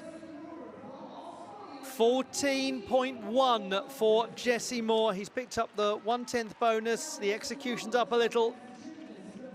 Cracking start from the Australian. He's really in contention for a medal. He might be in contention to win it. A long way to go and some great gymnasts to come. Matteo Giubellini of Switzerland, the 20-year-old who made his Olympic debut in Paris despite not having competed at the World Championships as a senior. The Swiss have produced some wonderful parallel bars gymnasts over the years. It's a strong piece for them.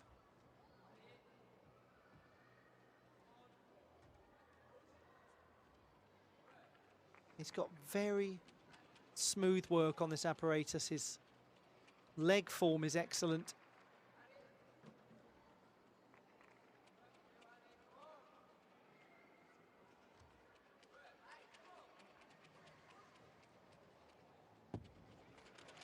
He does have quite a bit of adjustment on the landing, Matteo Giubellini, but the interior of the routine had finesse.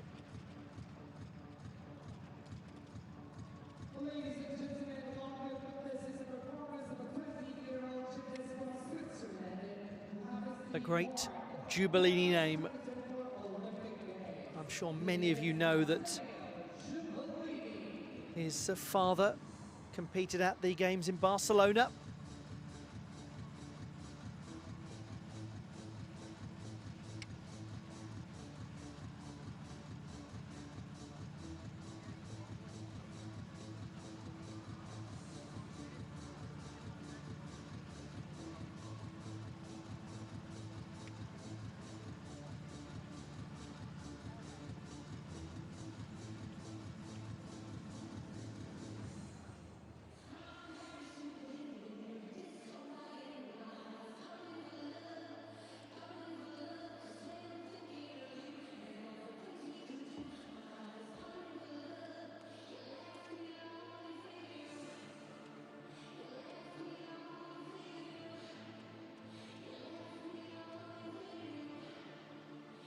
There will be a little cost from that landing deduction, or that landing stabilization, I should say.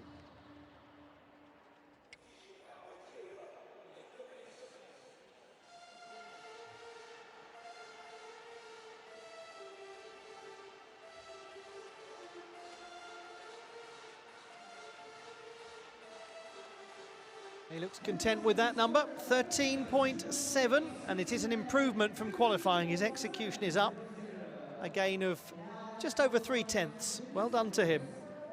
Nice young gymnast to watch.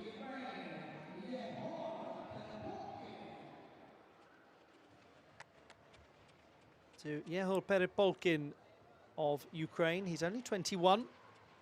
Won 2 silver medals at the national championships last year. First time that he's been in a World Cup final.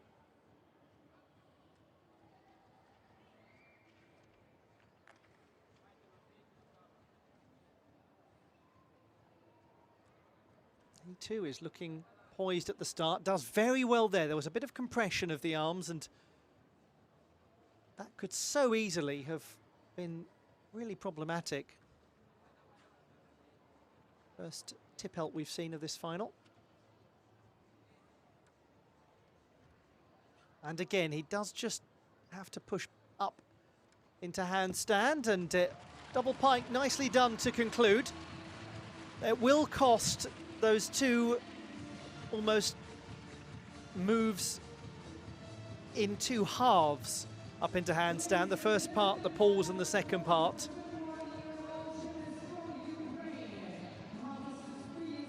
But lots that was well delivered. Great experience for him making this final.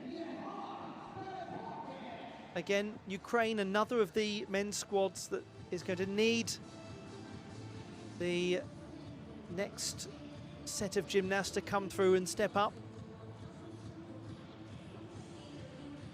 So these World Cups will be of great importance. It's always fascinating at the beginning of a new Olympic cycle when you start to think about how the teams might be formed,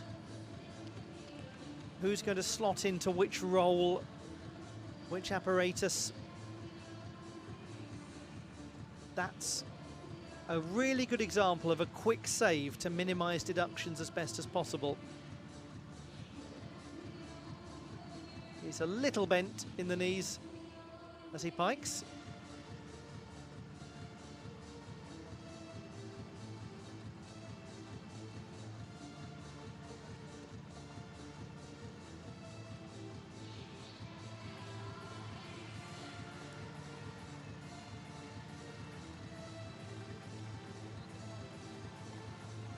He was 5th in the all-around competition at the National Championships as well. Oh, well done. 13 is well up from qualifying by about 2/3 of a mark.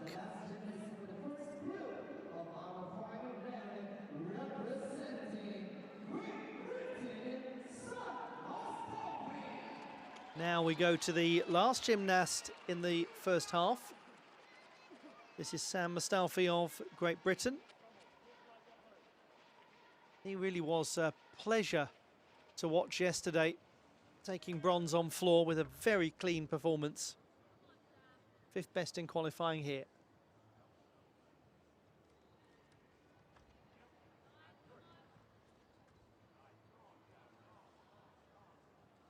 He also chooses the iconic tip-elt skill.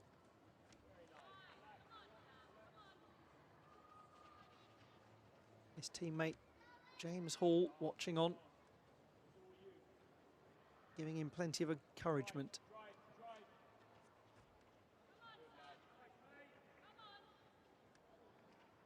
So much to like about this young gymnast's work. Very good from Sam Mustalfi. I think that the gymnastics world is going to see a lot more of him in the next few years. He's got through his undergraduate studies. He was a sports scholar at the University of Nottingham. It's a difficult institution to gain admission to. One of the finest in the country. That part of his life is now concluded. His focus is completely on elite level gymnastics and the Olympiad. And he is going to really want to impose himself upon the national selectors.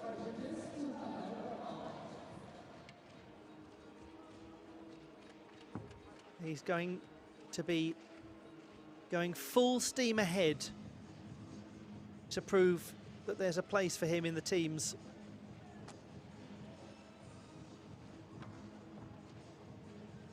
And that's why performances like this at World Cup level are so important. Picking up scores on an international stage is a very different matter from doing it at your national championships. That's not to demean a national championship, it's just different. All gymnasts will say that.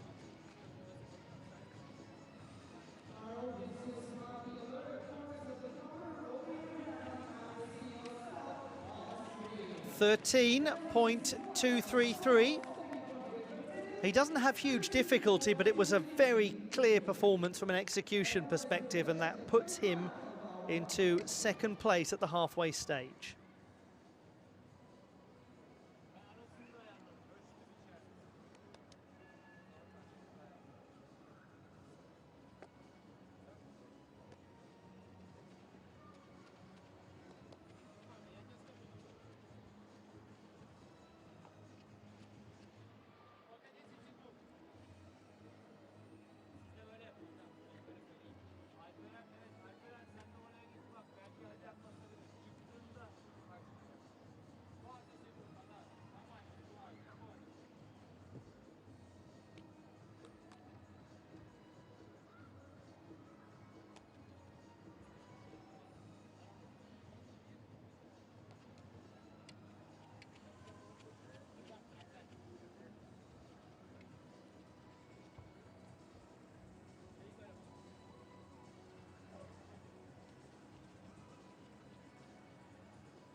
final warm-ups being concluded in the second half of this men's parallel bars final. We'll get the action restarted any moment now with James Hall. What a place to begin, or to reacquaint ourselves with the parallel bars with one of the most experienced British gymnasts out there.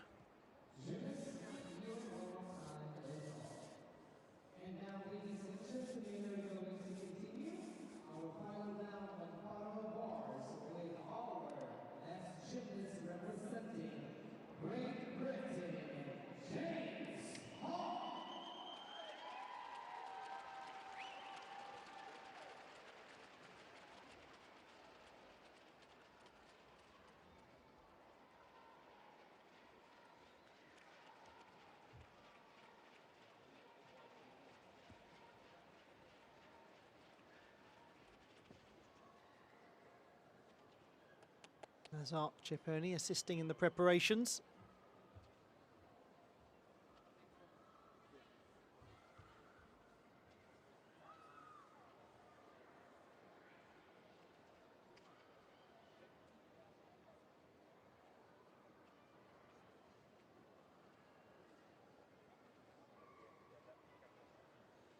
Taking his time to make sure everything is just so.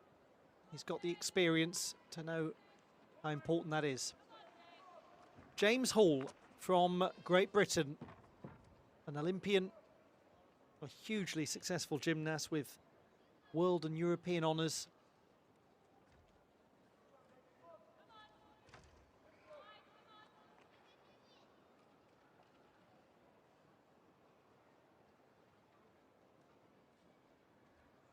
Oh, he's done amazingly to rescue that. Wow. Incredible save.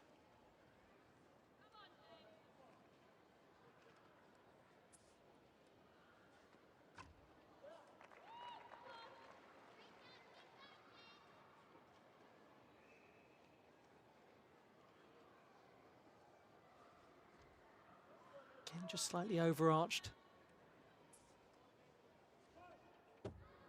Oh, that was a very good dismount. He was a touch low, but he sprung back up with years of experience evident in that performance.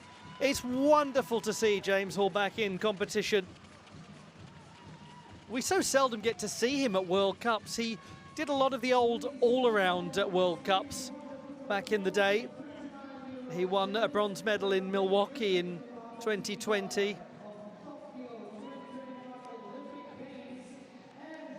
He's only won one Apparatus World Cup medal. That was a silver on floor in Varna in Bulgaria in 2015, but he's won so much at the top level, continentally and at world level.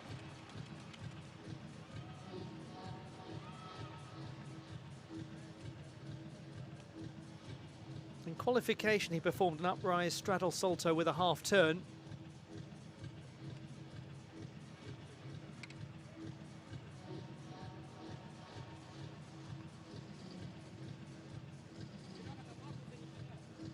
One of the most amazing moments was how he saved the arch of the back. As we look at the straddle salto there.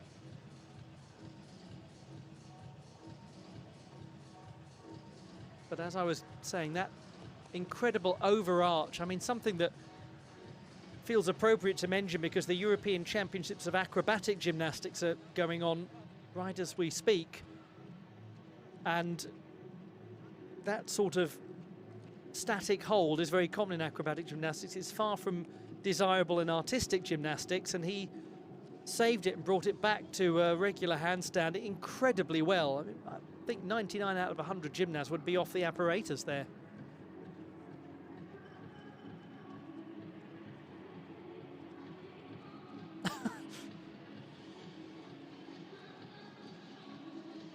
Spotted enjoying your crisps.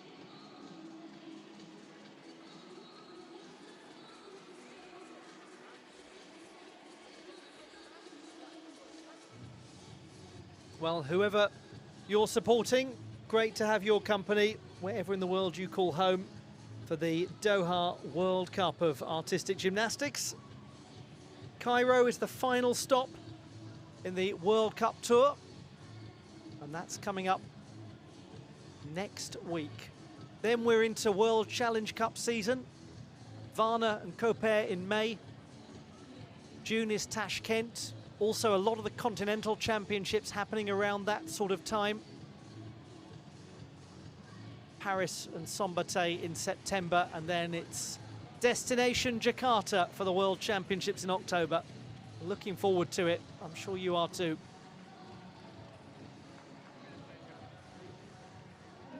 James Hall, 12.866. Quite a few execution deductions, but his difficulty's way up from qualifying.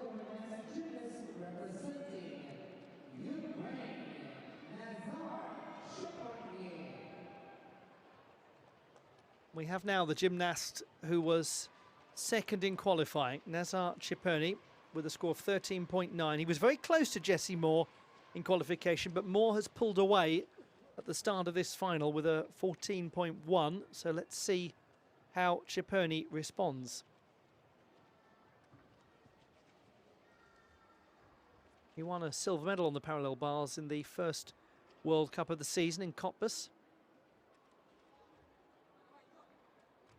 Good handstand on the single rail.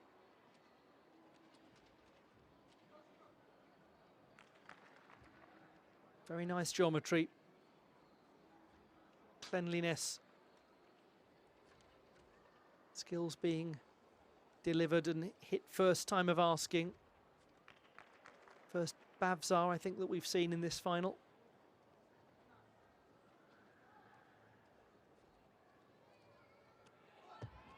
And his dismount requires minimal adjustment for stability.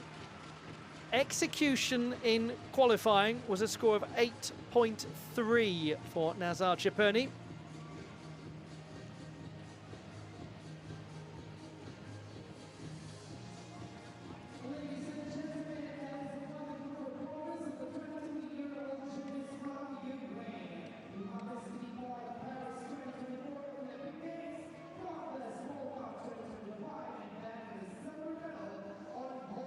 Very competitive display, this.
Very pleased with that, and he should be. 14.166. Nazar Ciperni with higher difficulty than Jesse Moore of around about half a mark goes into the gold medal position.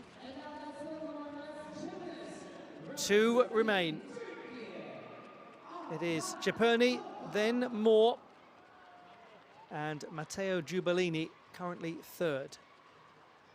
Altan Doğan of Turkey, the 4th best performer in qualifying with a score of 13.266.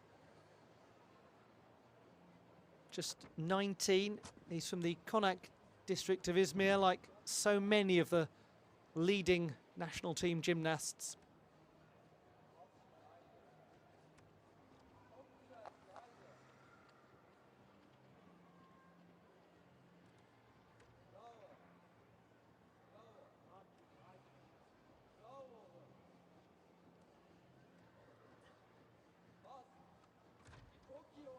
Nice height on his straddle front somersault.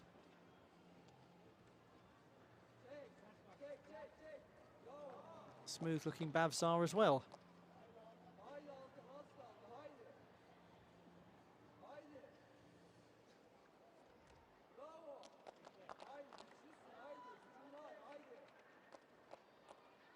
Lots of calm and assured work here. And a nice dismount with a small diagonal back step from Altan Doğan.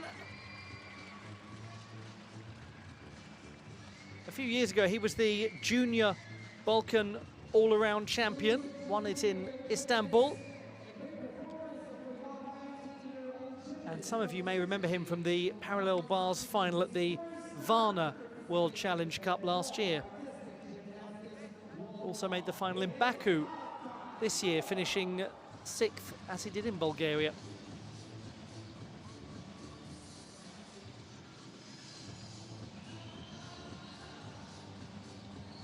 Lots of cleanliness. Difficulty is a little contrast to the likes of Ciperni.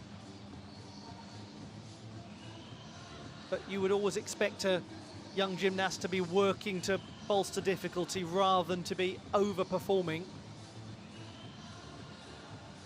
Nothing worse than seeing skills that lack safety, that lack precision. Far better to see excellent rudiments.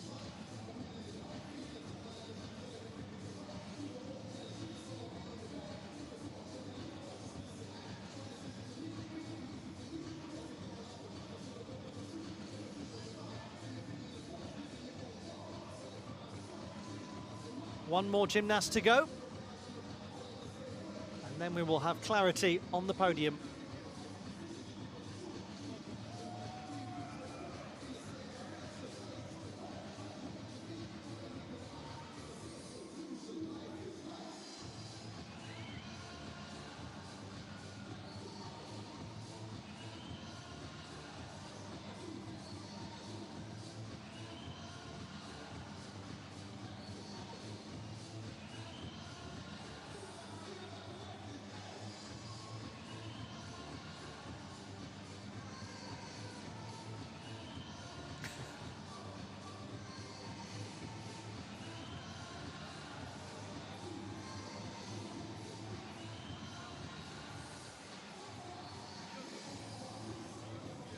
Very good effort, 13.6, a gain of over 3/10 from qualification for Altan Doğan. He's in 4th place.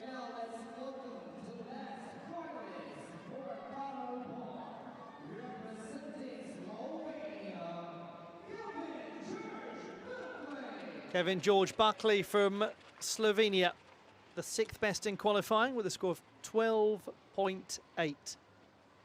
This was the lowest qualifying difficulty score for the final, but it was performed with a degree of crispness that assured his place in the top 8.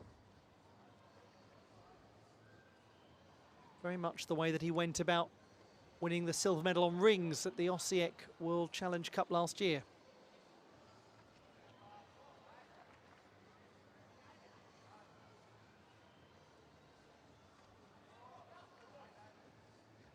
And it remains a clean and crisp display here. Oh, unfortunate. He was so nearly there. That was lovely to watch until the very last moments where, regrettably, he was only a fraction away from what would have been a super dismount. He's a gymnast whose progress has been great of late. Still only 20.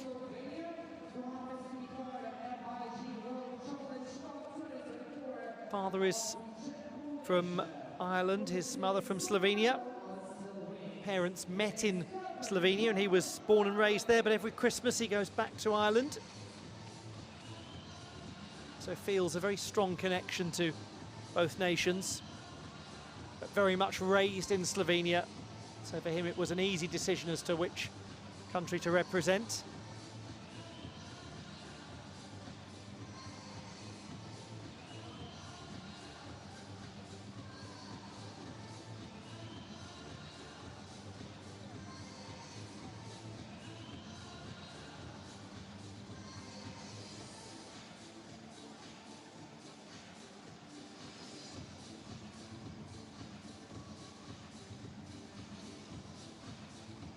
Almost.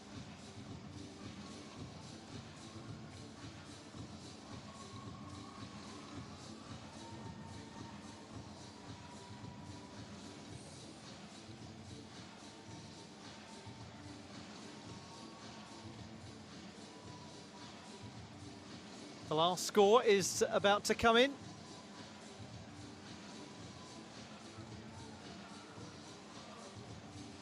Then we'll be moving back to the women's competition and the floor final.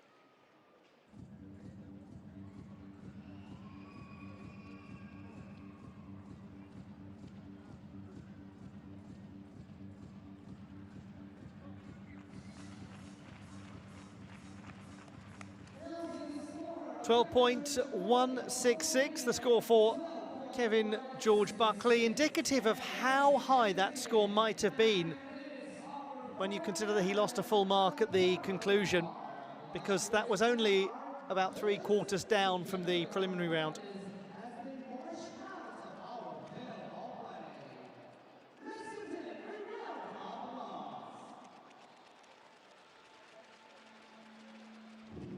Classified results to come, and a narrow victory for Nazar Chepurny.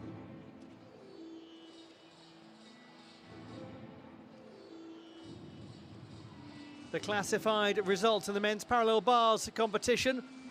The bronze medal was won by Matteo Giubellini of Switzerland. Silver won by Jesse Moore of Australia for his first World Cup honours, just like Matteo Giubellini. And Nazar Chepurny of Ukraine winning the gold medal by a fraction over Jesse Moore. It was going to have to be very good to beat the Australian, and it was.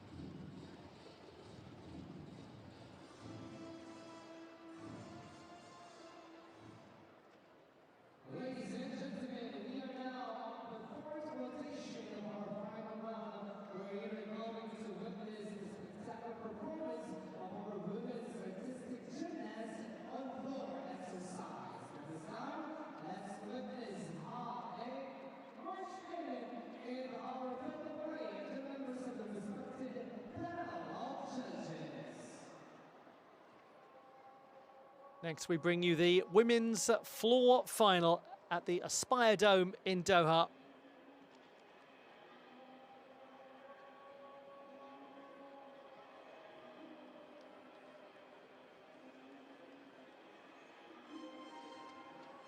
It was on the floor in the Aspire Dome in 2018 that Simone Biles won the gold medal to add to her vault title, her all-around title and her team title.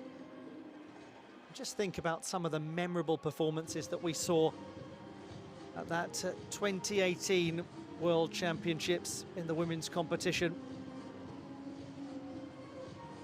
The vault bronze medal won by Alexa Moreno of Mexico, history-making.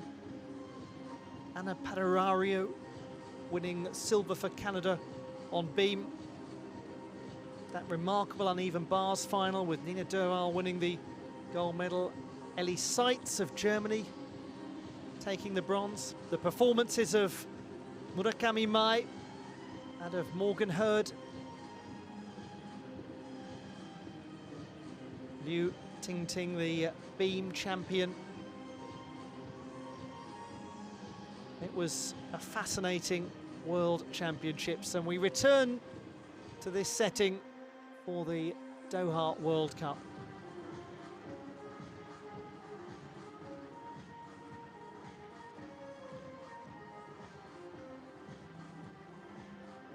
Congratulations to all of the judges on their selection for a World Cup final.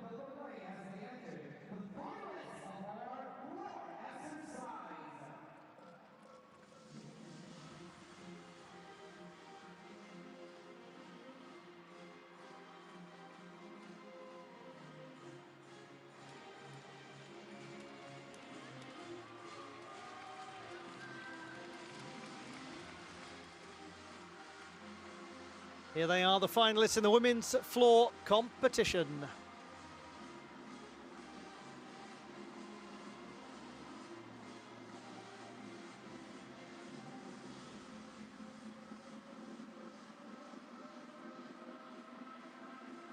We're going to see some gymnasts that we've seen a lot over the course of this weekend, and some that we'll be seeing for the first time. And indeed the first time in a senior international final as an individual. Good luck to all of them.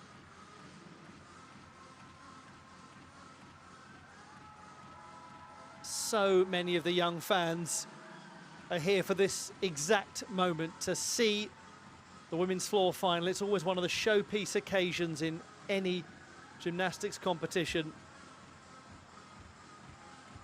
Lots of Romanian fans.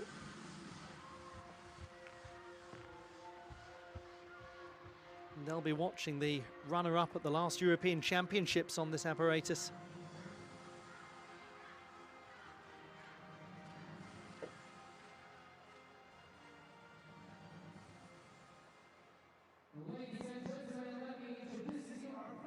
Let's have a look at the contenders.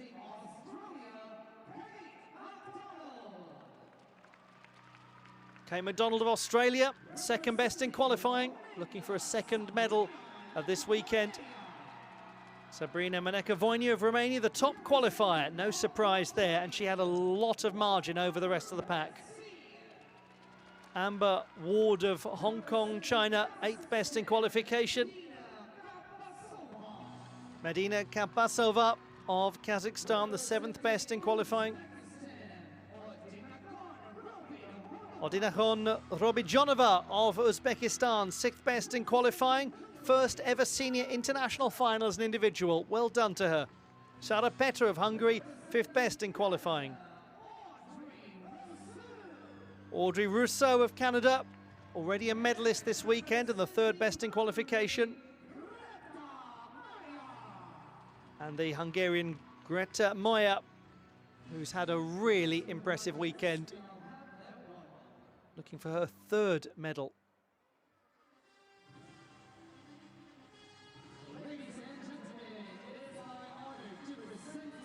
Well, in this particular final, we're going to see the top two qualifiers right at the start. McDonald, the second best first, and then Maneka-Voinea, the top second. McDonald scored 13.066, Maneka-Voinea 13.7. And that's where the difficulty is so significant. The finalists in the women's floor competition, Sabrina Maneka-Voinea of Romania was the top in the preliminary round with a difficulty score of 5.7 and an overall score of 13.7. That's about 2/3 of a mark better than anyone else. The second best, Kate McDonald, and she'll open this final.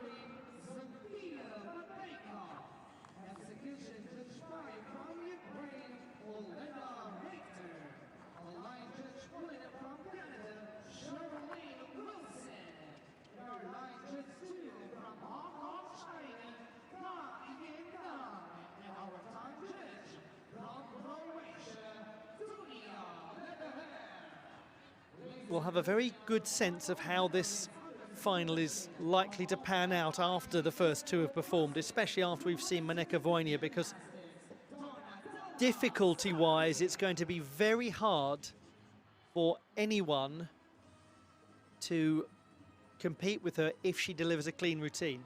Greta Moya was the only other gymnast in qualification, she's the last to go, who produced a 5+ difficulty score. That was 5.3, 4/10 below the Romanian Maneka-Voinea.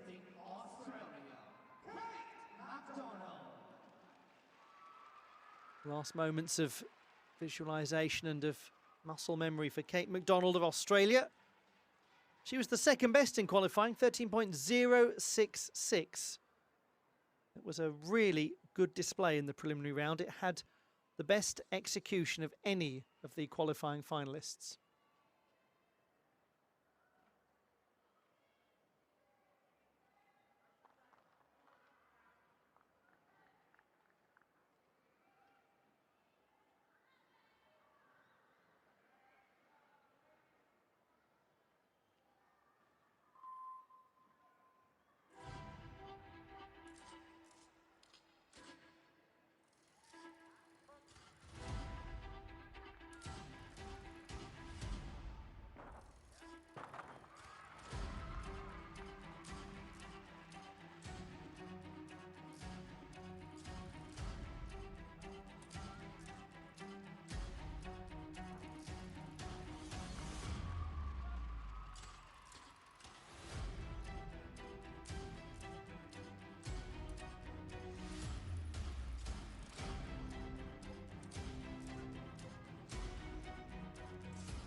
It's a really memorable performance, that, from Kate McDonald. Choreographically, it's great. Everything that she does in between the tumbling passes fits beautifully with the orchestration. And there is some very fine tumbling going on there too.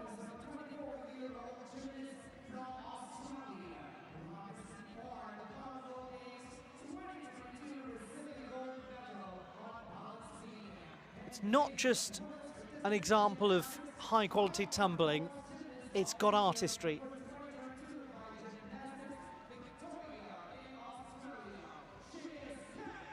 Up with purpose into the tuck position, rotating the body forwards and judging the landing so nicely.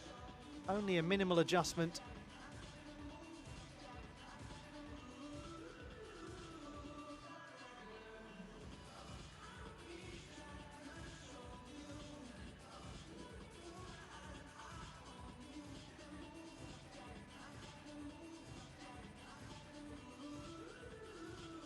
Well-established releve position.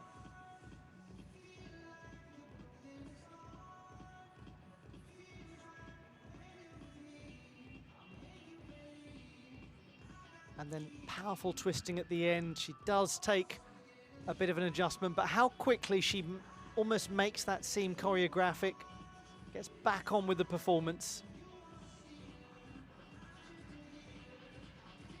The gymnast who realised a childhood dream of becoming an Olympian in Paris. Excited Canadian fans with Audrey Rousseau still to come. McDonald, 12.666, 4/10 down from qualification, all of that execution. Now the top performer in qualifying, teenager Sabrina Maneka-Voinea from Romania, the European Championship silver medalist last year. 13.7 in the preliminary round, with 5.7 for difficulty, much higher than any other gymnast.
Goodness me, there is some tumbling going on in that routine.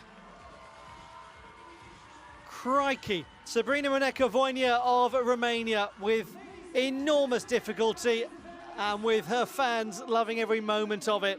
And she looked pretty thrilled about it herself too. The complexity of the tumbling passes is fantastic.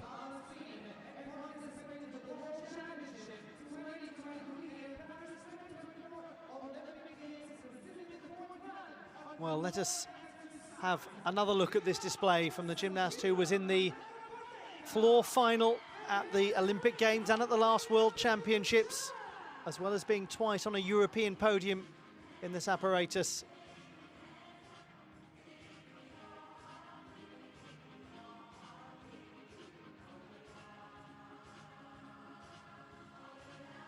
Look at this, the double layout and then back into the direction.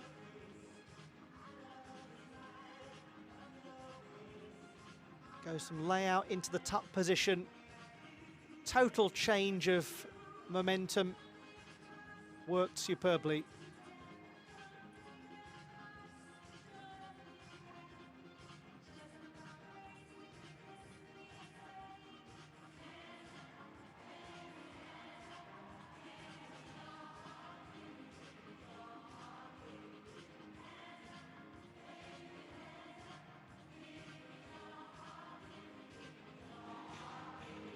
Sabrina Maneka-Voynia, 13.6. Only 1/10 down in execution from qualification. All else remains the same. That is going to be extremely difficult to beat. To Amber Wensi-Ward of Hong Kong, the 8th best in qualifying with 11.866. She's been an Asian junior champion on vault, the first ever athlete from Hong Kong to win an Asian Junior Championship title. Brilliant accomplishment.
Wasn't that lovely? Some really good gymnastics from Amber Ward of Hong Kong. She trains in Victoria in Australia at MLC Gymnastics. Has actually been a junior national championship medalist in Australia, but opted to represent Hong Kong, China in 2023. She's very focused on the next Olympiad. A very poised gymnast to watch. What a nice layout position. Rotating the body around twice.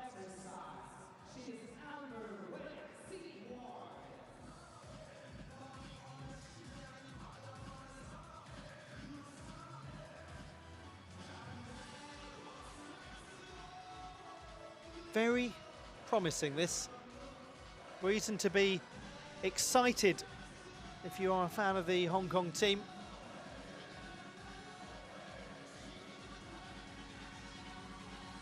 Amazing accomplishment to win that vault title at the Asian Junior Championships in Singapore a couple of years ago. Such a milestone moment for gymnastics in Hong Kong, China.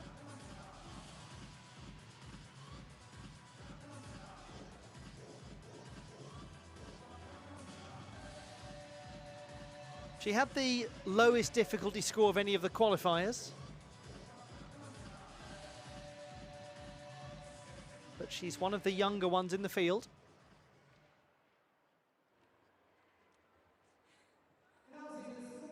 .833, virtually the same as qualification, very consistent. She's lost a small amount of difficulty and gained most of it back in execution.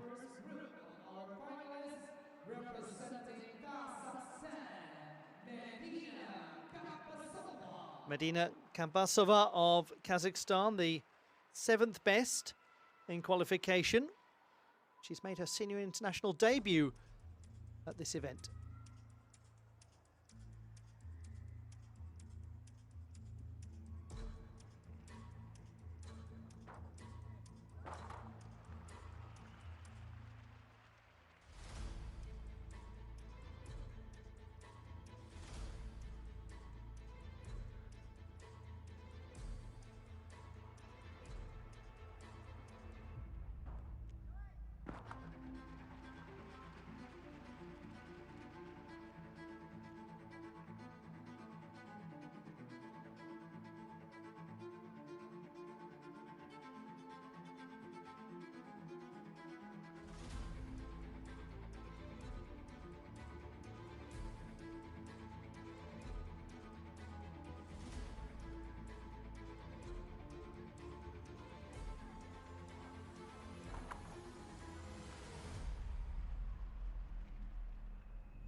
Overlapping orchestration, but a very different take from Kate McDonald. Nice to watch from Medina Kambasova of Kazakhstan. Did have a couple of passes that involved a step out, but she's only 15, this young athlete who competed at the Asian Junior Championships in Singapore a couple of years ago. And she's trying to put in some quite high-octane tumbling. Really good effort to get the legs up to the horizontal position as stipulated by the code of points.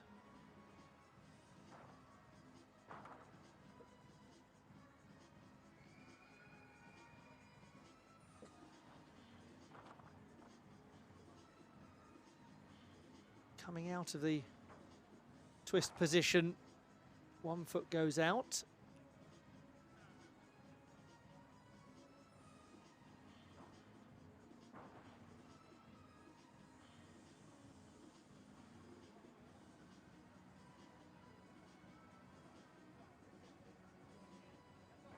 Gets good elevation as she tucks backwards a couple of times.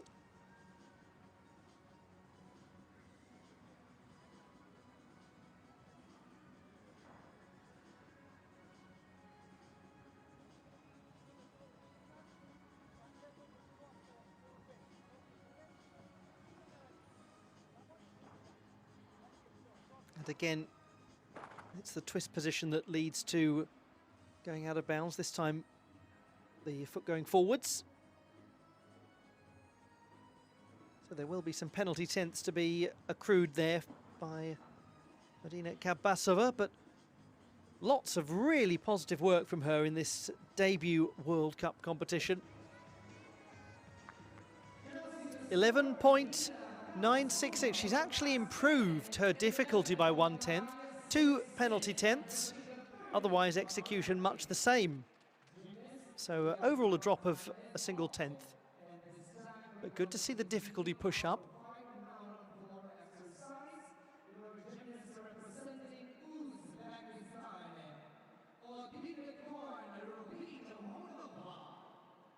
Madinakhon Robijonova of Uzbekistan from the capital city of Tashkent.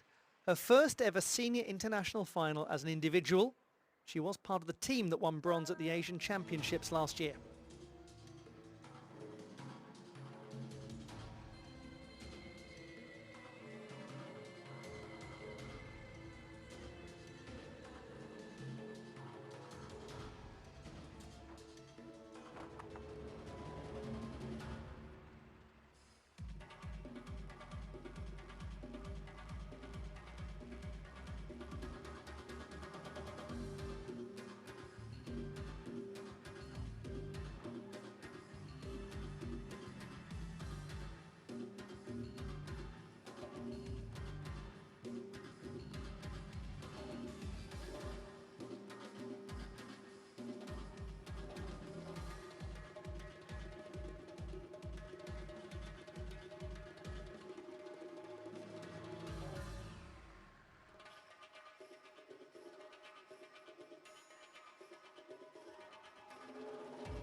Really good to watch, isn't she? Some choreography that fitted very nicely with the choice of orchestration. Some tumbling that was performed with clarity. 6th best in qualification with a score of 12.166. Lovely to see her in a World Cup final for the first time. Nice reaction there from her fellow gymnasts and the coaching staff of other delegations. Does a lot of nice work with her hands. It gives the choreography a very deliberate feel, a very purposeful feel. Clearly is comfortable in the dance elements. Had to work quite hard to keep stability in the wolf turns, maintain the toe point, but she did it.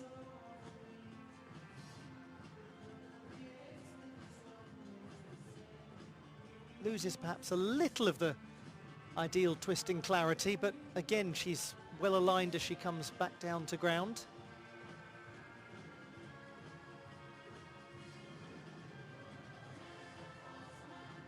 This the double tuck, that was bang on, wasn't it?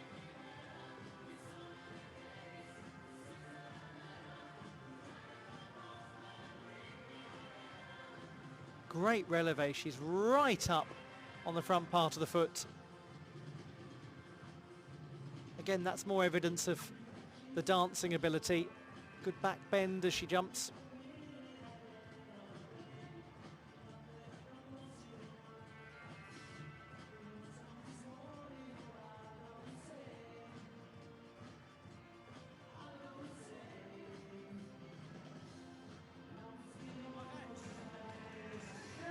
Very well done to her, 12.266. She's actually into the bronze medal position with only 3 gymnasts to go. Excellent.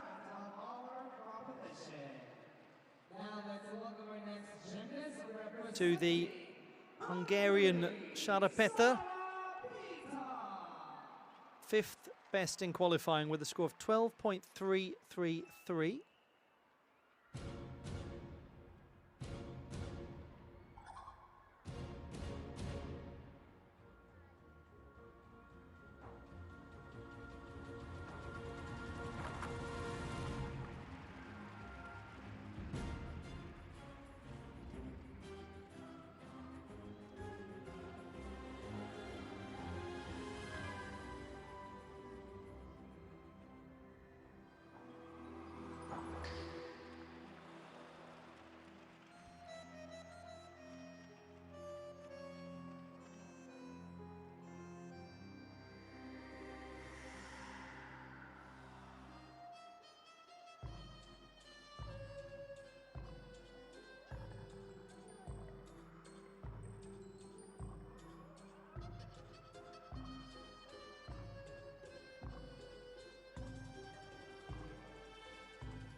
The 22-year-old from Budapest, Sharapeta, the gymnast who won the floor title at the Hungarian Masters Championships back in October.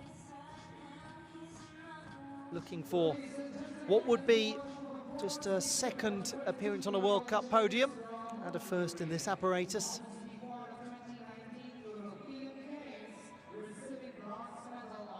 Lots of well-performed tumbling work there.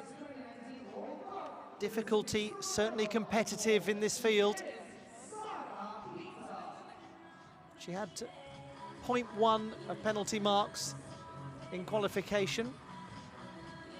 Let's look back at this from Sharapeta.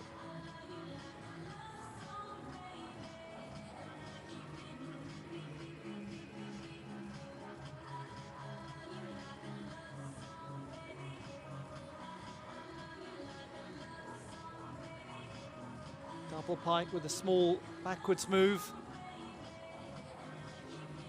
But lots that was well performed. A little wobbliness on the wolf turns, but again, not much.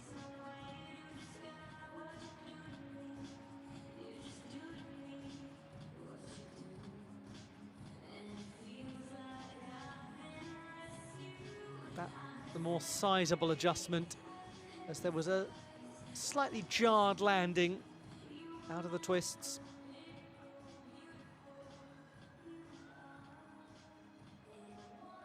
She scored 12.333 in qualification. And she's well up here, 12.833. So into the silver medal position with 2 gymnasts to go. She might well be in luck here.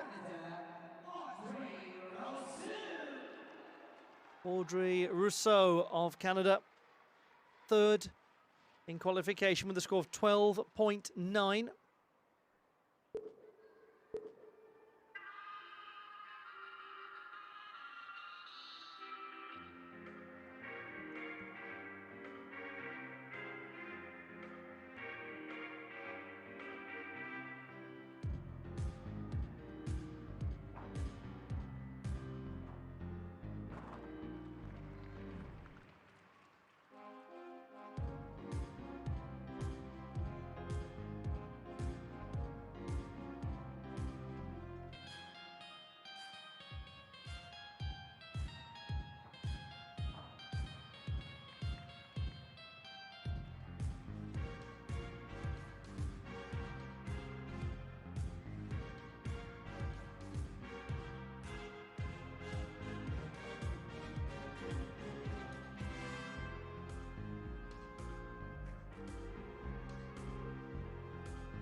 It's really rare on floor that you can actually visualize a dance partner. And one of the most lovely things about that display from Audrey Rousseau is that you can almost see the movement of the other person that isn't there. It actually looks like a pair's collaborative dance. And that's very skillful. And some of it is the choreography, but a lot of it is actually what she does facially, what she does with her eyes. It's a very compelling performance from an artistic standpoint. Oh, and by the way, the tumbling's cracking as well. Just important to mention that there is some excellent acrobatic work, but one must dwell upon the sense of projection that you get from Rousseau, that performative quality.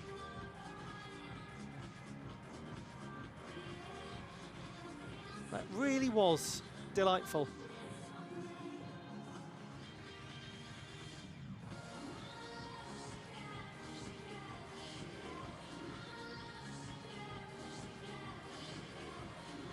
Big double tuck, and what was so impressive there was how quickly she snapped out of that low landing, that pike landing.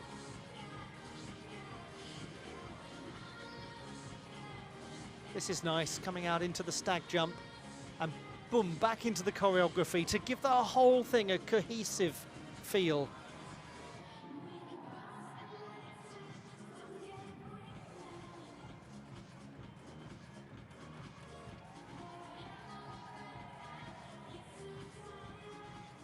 Quite a tumbler too.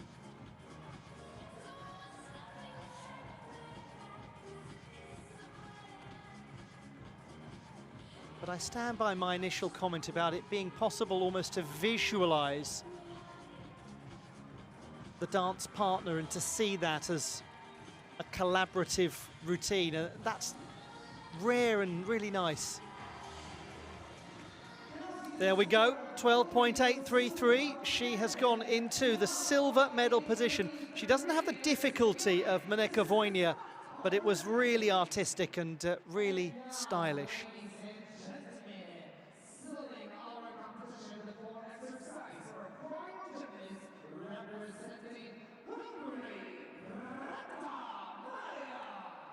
Greta Moya of Hungary, last to go. She was the 4th best in qualifying with a score of 12.533.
Something is different about Greta Moya this season.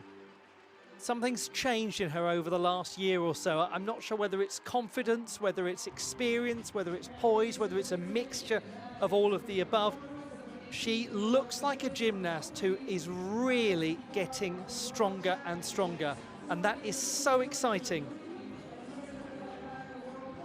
She's still half a year away from her 19th birthday,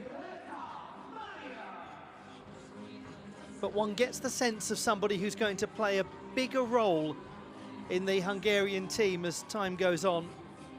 Yes, she was well out on one of the tumbling passes, just got the trajectory off. She was too close to the edge of the floor as she took off, but there's maybe an intangible sense of belief in Greta Moya now. Really hits the horizontal there nicely.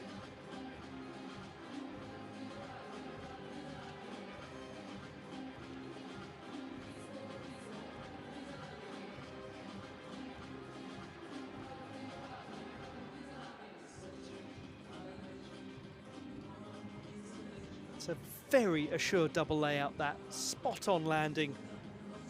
Excellent tumbling.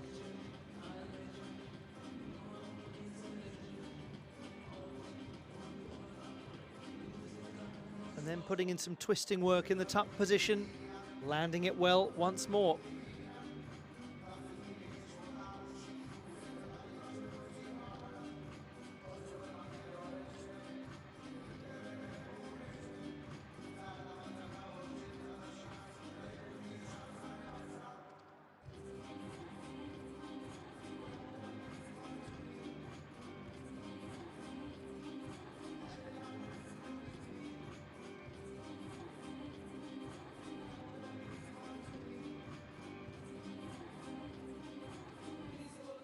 And then a double pike with little adjustment required.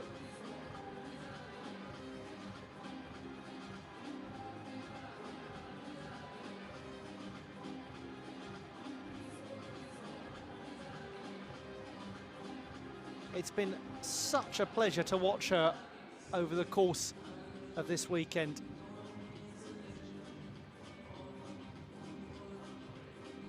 Bronze on the vault. Gold secured on the beam. What about on floor? Yes, absolutely. We saw you on the big screen. Nothing wrong with having fun while you do your job. Oh, hello.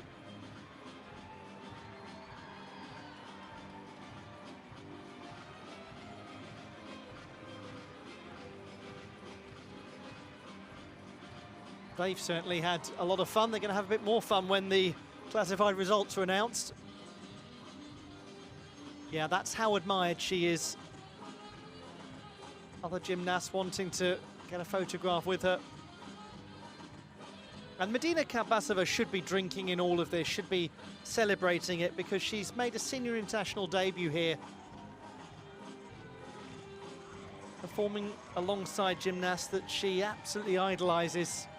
So, yes, get a picture with them. Remember this moment for a lifetime, because she's an elite-level gymnast. Second, first and foremost, she's a fan of gymnastics. That's how it all starts, isn't it? And one hopes that wherever her elite career takes her, she'll never stop being first and foremost a fan of gymnastics.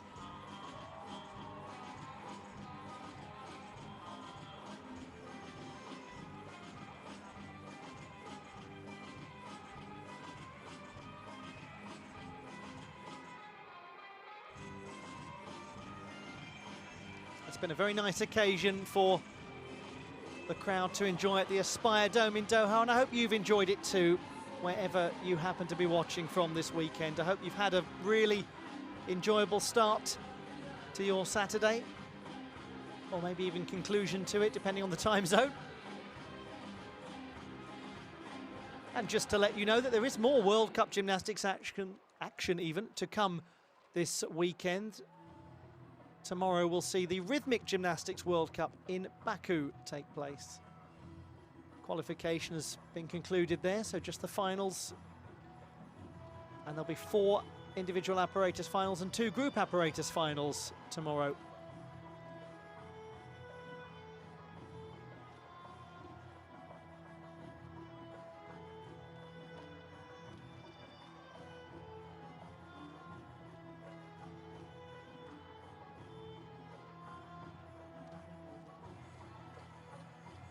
Time being taken for the final calculations for this performance from Greta Moya of Hungary.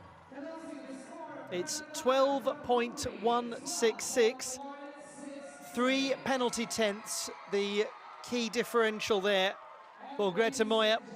Otherwise, really strong. She's had a good weekend. There's your champion once again, winning floor in Doha, 2 years on from her senior international debut.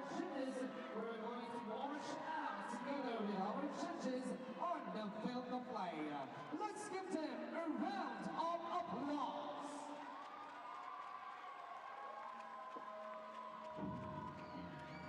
Very interesting floor final to watch that. Some memorable routines, some excellent tumbling, some lovely dance work.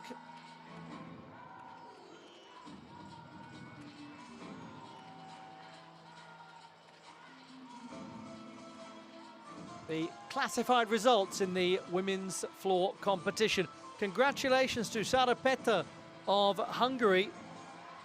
For the second time in her career, she's on a World Cup podium. Audrey Rousseau of Canada winning the silver medal. She came here having only won 1 World Cup medal in her career. That was the balance beam title in Mersin in 2019. Now she's been on the podium twice this weekend after bronze on the uneven bars. And Sabrina Meneka-Voinia of Romania winning the title with 13.6. The second time she's been the floor champion in Doha. We've made it to the birds of our finals as we're having the last apparatus for this year's competition.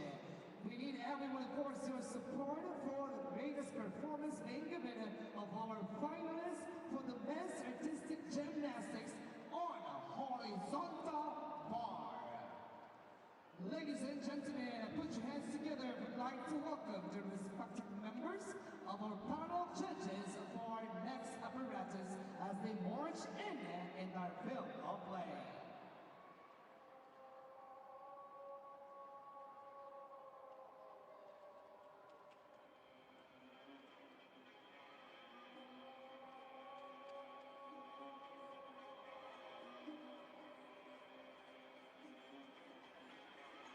The last final is upon us, the men's horizontal bar competition.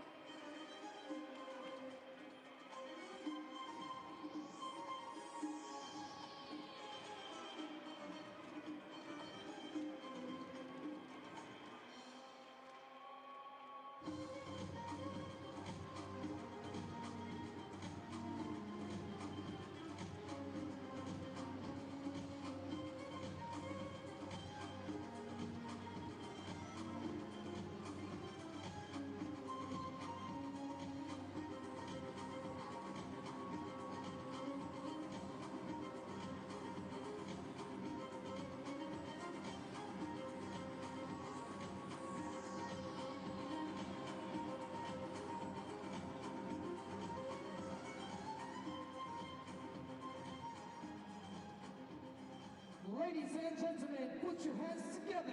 Would like to invite our finalists to march in on the field of play. Let's give them a round of applause.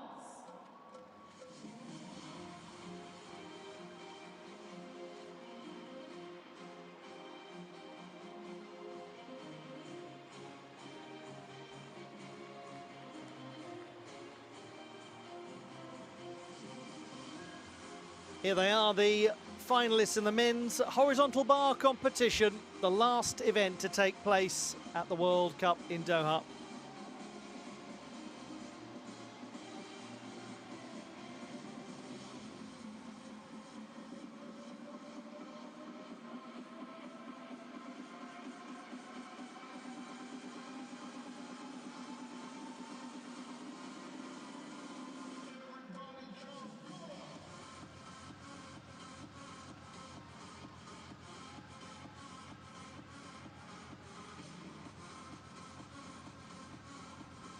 We really have got two competitors who are so far ahead of the rest in qualification.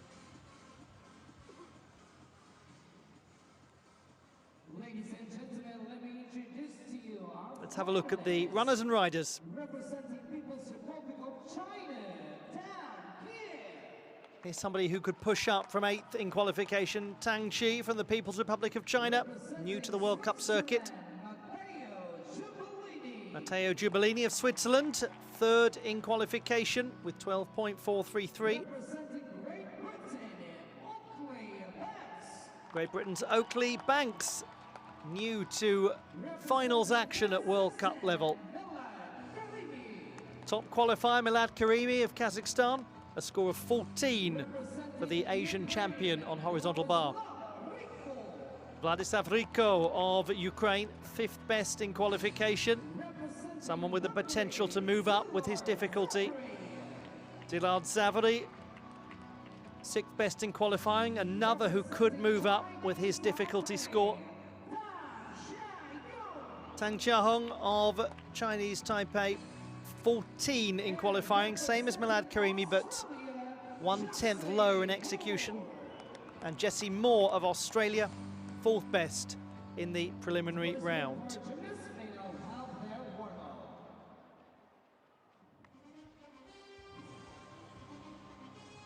Ladies and gentlemen, I have the honor to present to you the respective members of the panel of judges for the horizontal bar. Our apparatus We come to the last final, and we're going to have the 1st and 3rd strongest in qualification in the first half. Matteo Giubellini, the 3rd best, will go 2nd in the order, and Milad Karimi, the top qualifier, will go 4th in the order.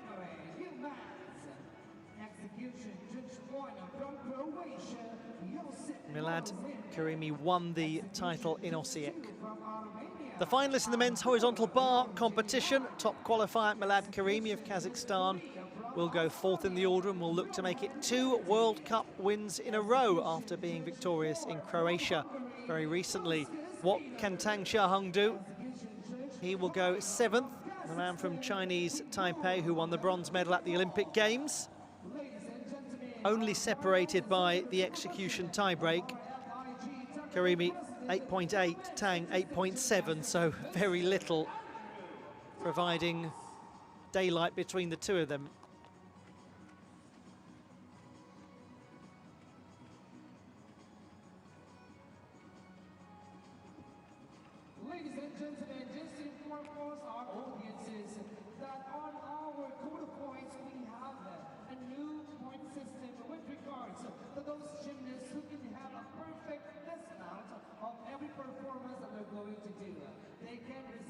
special bonus points if they have a perfect dismount after their performance.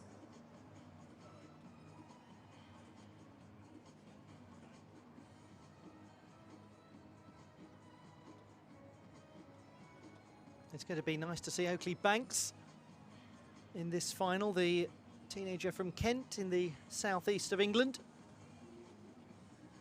Part of the British team that won a silver medal at the European Youth Olympic Festival in 2022 and a bronze at the Junior European Championships in the same year in Munich.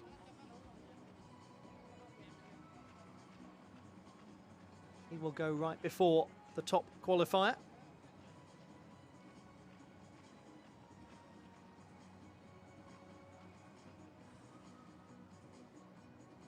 This is quite a special World Cup competition for Milad Karimi.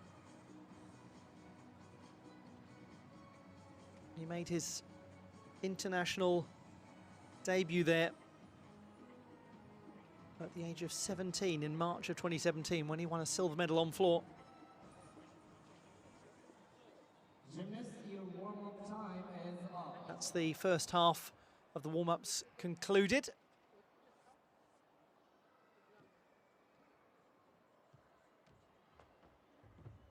Now, ladies and gentlemen, we're about to start our finals for the horizontal bar, starting with our first gymnast. We've had 4 different winners of the horizontal bar title so far this season in the World Cups. Will we get Milad Karimi becoming the first to get more than one? Let's start with Tang Chi of the People's Republic of China. 22, he's from Chongqing and won a team gold with Jiangsu Province at the National Championships last year. The same team as Yo Hao, who won the Still Rings gold yesterday. But he's at a very different stage of his career. Will doubtless benefit from the experience of somebody like Yo Hao.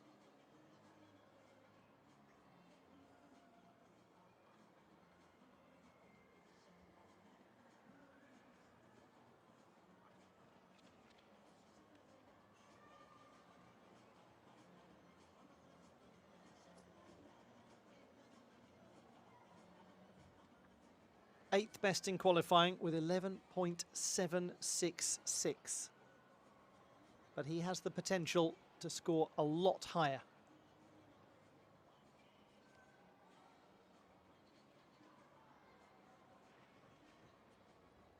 Uses a Casina to begin and performs it with clarity. Straight Kachev, that was good. And then the Coleman, so all looking secure so far.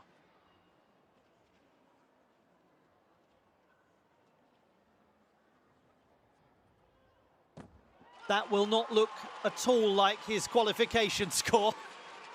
It's going to be a very different number for Tang Chi.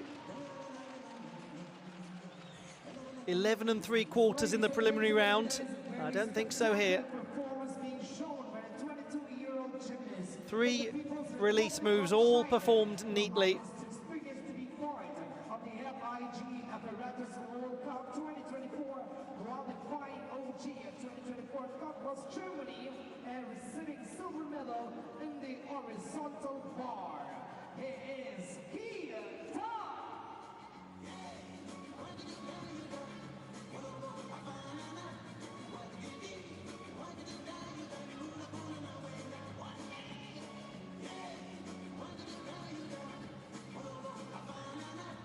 This was a well-executed performance. He came into the final with the lowest execution score of any of the qualifiers. That will be a distant memory now.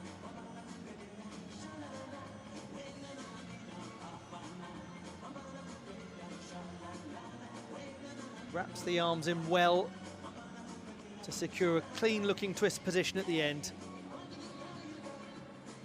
What a nice feeling for him to have delivered that in the final.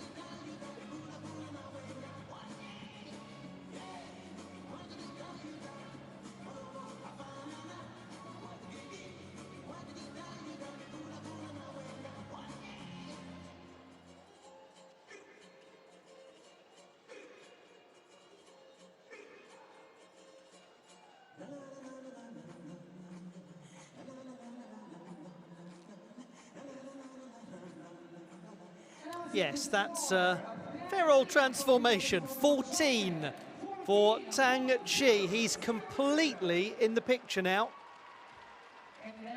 A gain of about 2¼ marks from the preliminary round. Fabulous start to this final.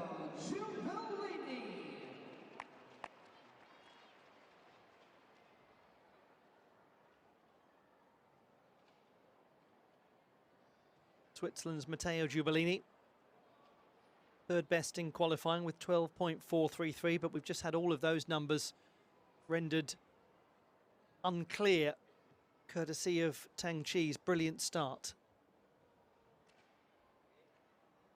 They will all have seen just how good that first performance was.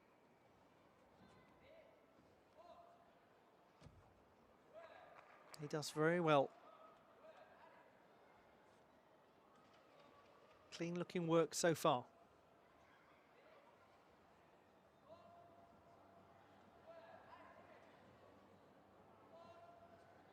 Good close control, nicely up from Stolder into handstand.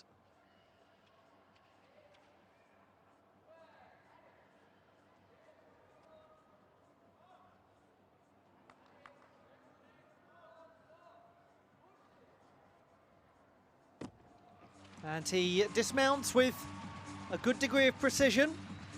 The difficulty of this routine, one of the lowest, if not the lowest, that we'll see in the final. Nonetheless, a lot that was done very well.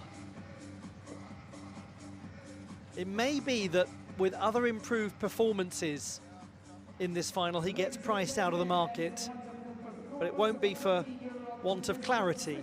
It won't be for lack of good form. It will just simply be because others have got more release moves and elements connected.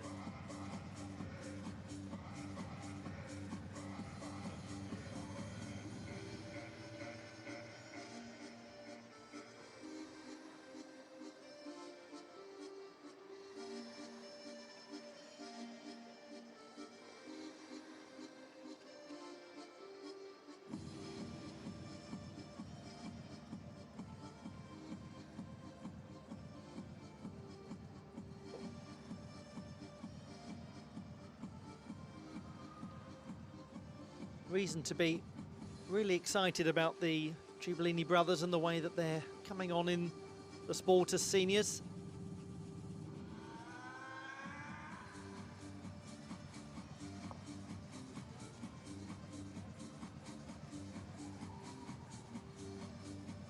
After this, we'll bring you all of the presentations. We've got 5 victory ceremonies to come.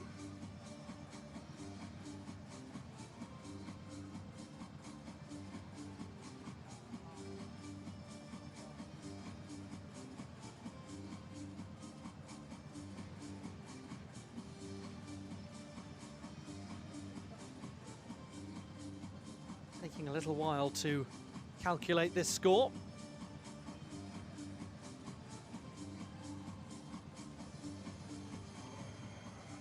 Well chosen, well timed to see that, because we've got a British competitor next. And lots of reason to be pleased about the Kazakhstan performances this weekend, and indeed in the World Cups this season. They were excellent in Osijek too.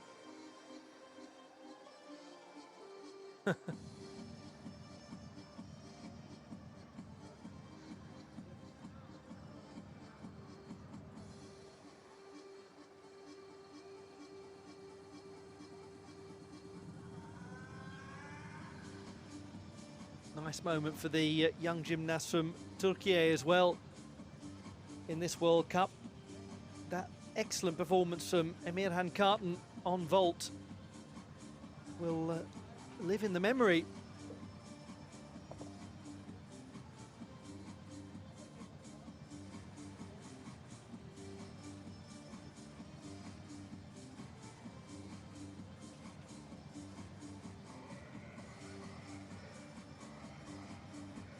It's quite a long wait this for Oakley Banks.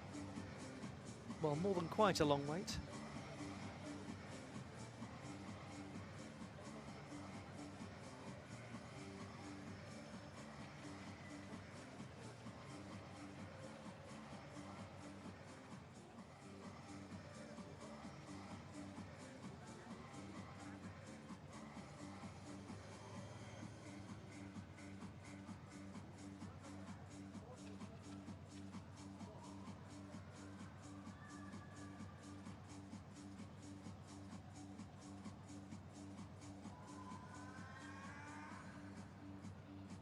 Still 6 gymnasts to come in this men's horizontal bar final.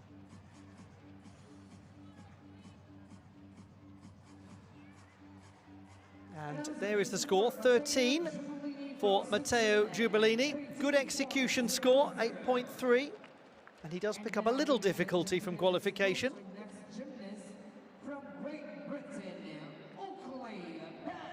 Oakley Banks, very promising young gymnast from the United Kingdom of Great Britain and Northern Ireland.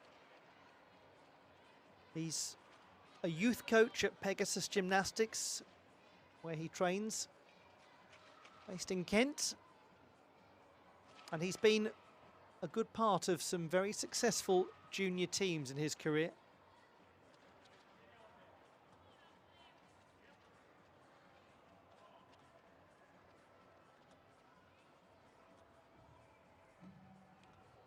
Well performed, that Kovac skill. And then the Coleman as he adds the twist position into the Kovac.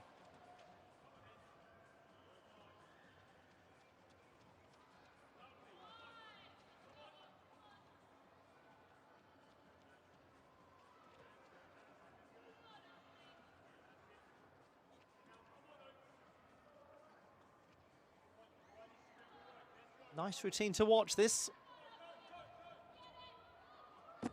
And no surprise that that dismount was very clean too. It was entirely in keeping with the character of the whole performance.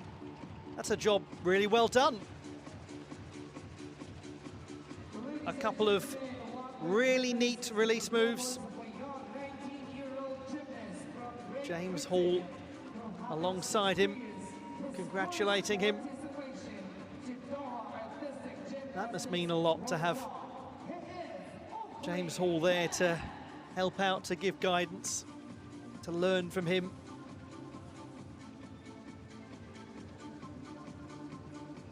The original Kovac skill. No problems with that.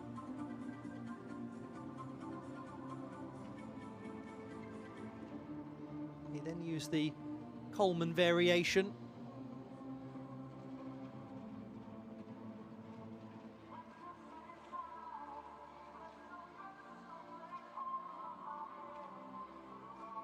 He's another gymnast who will look to build his difficulty as he goes through the next couple of years. But he's a tight and tidy looking young athlete. A lot to be encouraged by. How nice that is from James Hall.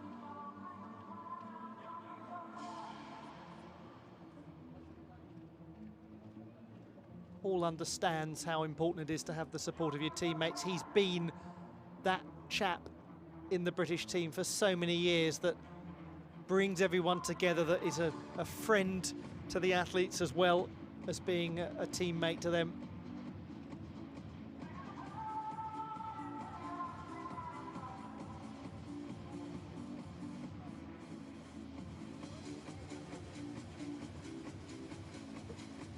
We are taking quite a while to get these horizontal bar scores in.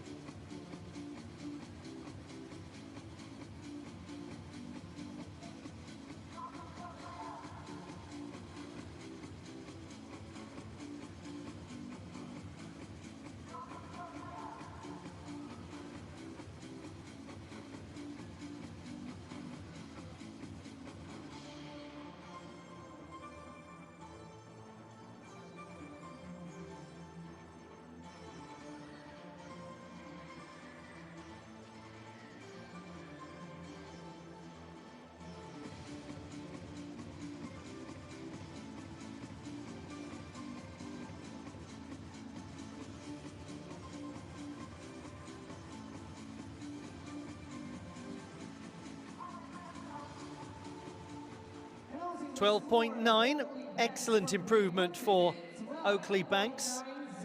He gains almost a full mark from qualifying. All three have improved from the preliminary round. Milad Karimi's got a lot to do here because The 8th best qualifier, Tang Chi, has just produced the same score that Karimi got in qualification as the top qualifier. So we've got a very complicated picture developing. But Milad Karimi is a man who likes a challenge. We expect this to be a complicated routine.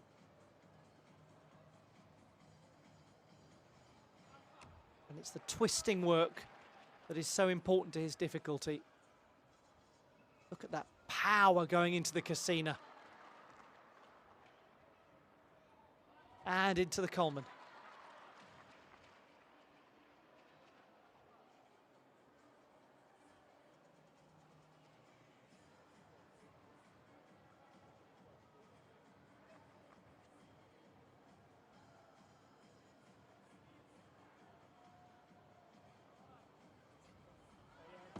A very good final this. Milad Karimi with a contending display to ask a question of Tang Chia-hung later on. But will he be able to surpass Tang Chi?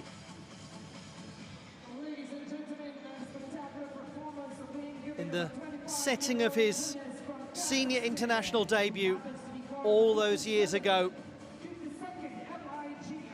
when he won a silver medal on floor in March of 2017.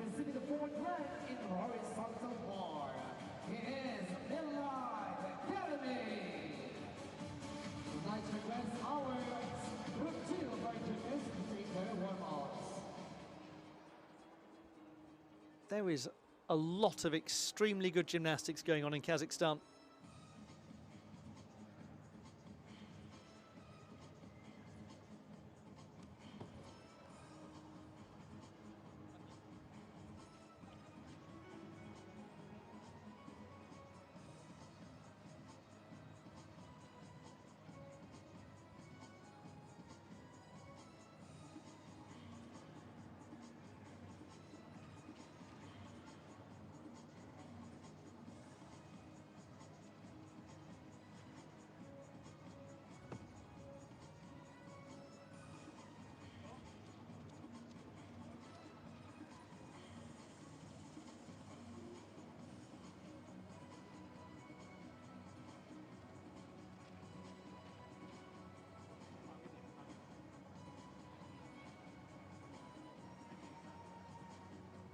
Meanwhile, the gymnasts in the second half of the final warming up.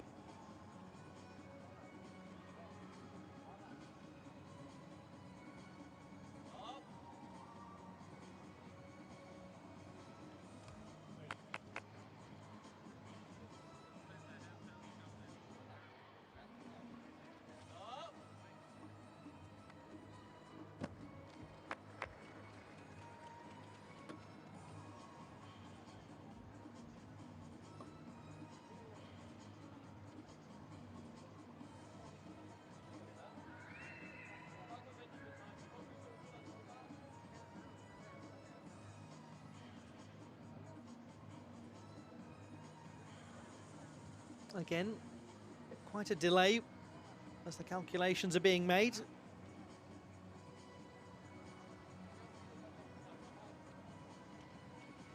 All worth the wait if you get the score you were hoping for. And he has done 14.5. He's gained 6/10 of difficulty from qualification, 1/10 down in execution, but that is a big increase. Well, how lovely when you think that the qualification scores were 11.766, which has turned into a 14, 12.433, which has turned into a 13, 11.966, which has turned into a 12.9, and 14, which has turned into a 14.5. It's very like the men's vault final. Everyone is raising the level when the medals are within sight.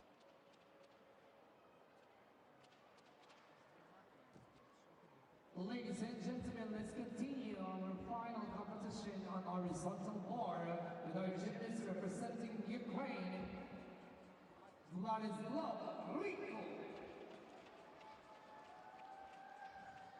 Now to Vlad Hriko of Ukraine, the 5th best in qualifying.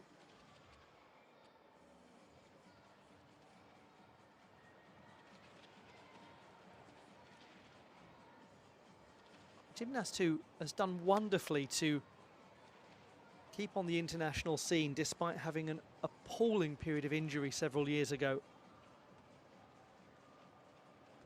Dreadful knee surgery that he had to endure.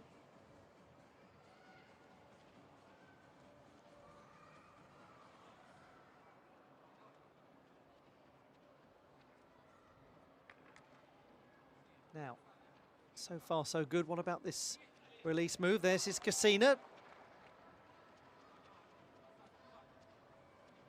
And the next coming, the Coleman.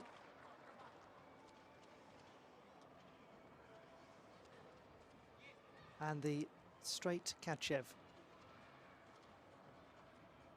Into a traditional straddle Kachev.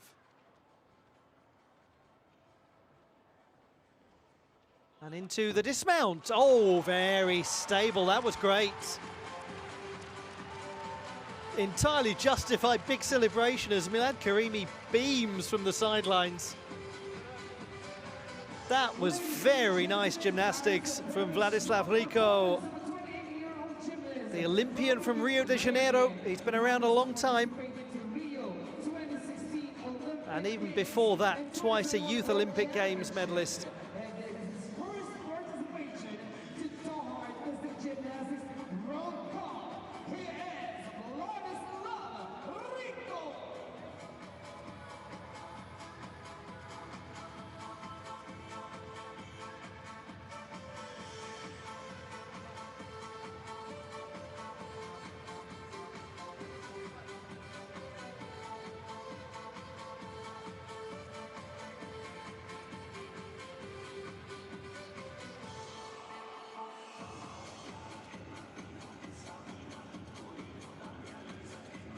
There was a slight wildness in the leg form to the first couple of release moves, but there was no doubt about the strength of his regrasp on the bar. He was in the right sort of place.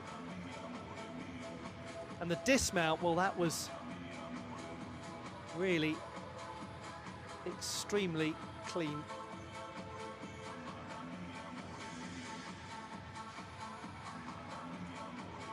What a lovely moment as he burst into celebration.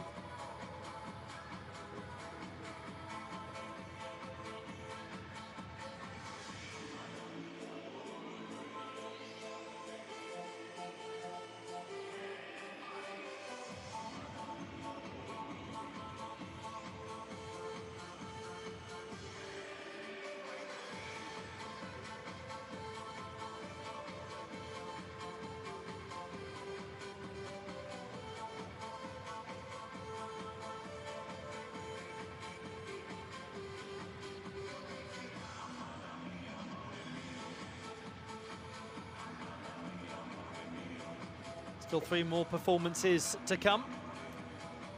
And certainly one gymnast who's very capable when it comes to the complexity of his work and the execution of challenging Milad Karimi.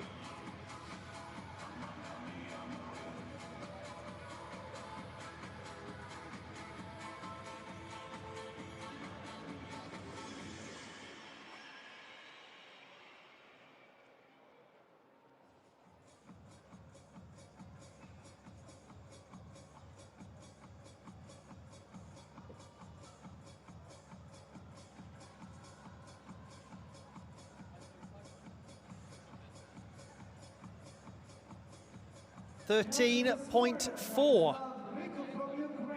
So he goes into the bronze medal position. Another improvement, up by almost 1.2 from the preliminary stage. Szilard Závory is the anti-penultimate performer. 12.1 in the qualification phase. But his execution was only 6.9, so another chap who's got a lot to play with in terms of his difficulty, which was 5.2. Won the silver medal at the Masters Championships of Hungary last year. Oh gosh, he's right by the bar there.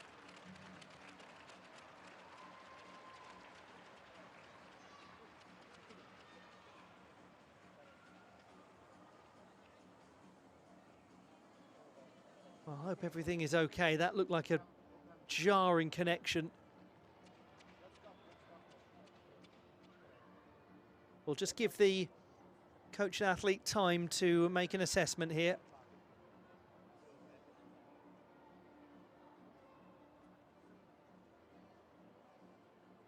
Well, as he came out of that twisting work, he was basically right on the bar. It was probably a lot closer than he realised.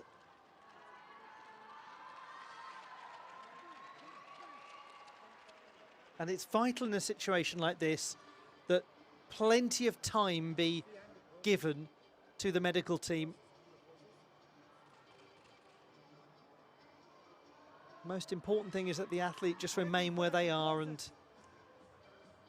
the coaches have that conversation with them, the medical staff assess through discussion first of all.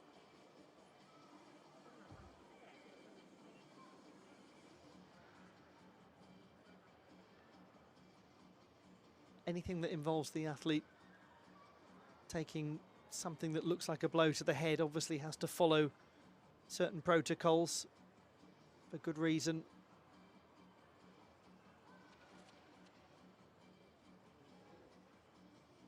And absolutely the right decision not to show any replay of that and to show the treatment, because it's a private moment now for the athlete and the coaching and medical staff just to get their bearings and work out what to do next.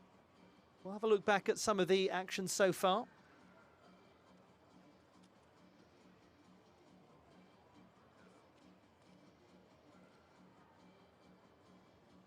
Didn't this young man do brilliantly? Tang Chi.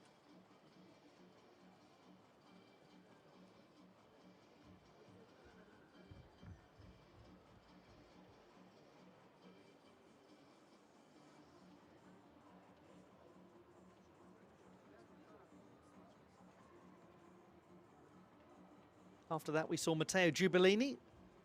Vast improvement from qualification.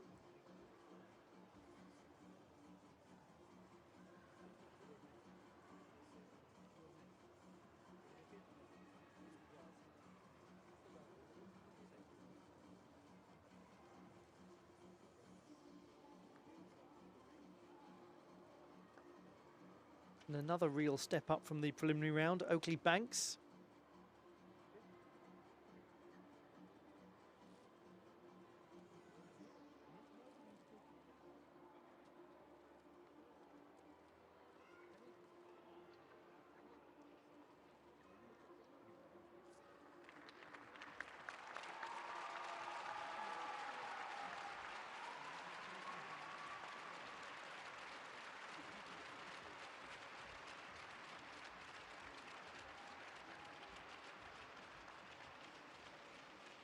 Obvious concern for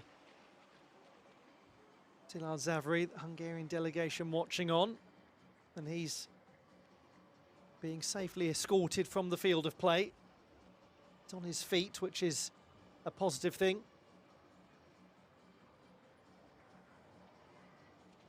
Obviously his fellow competitors concerned for his welfare too.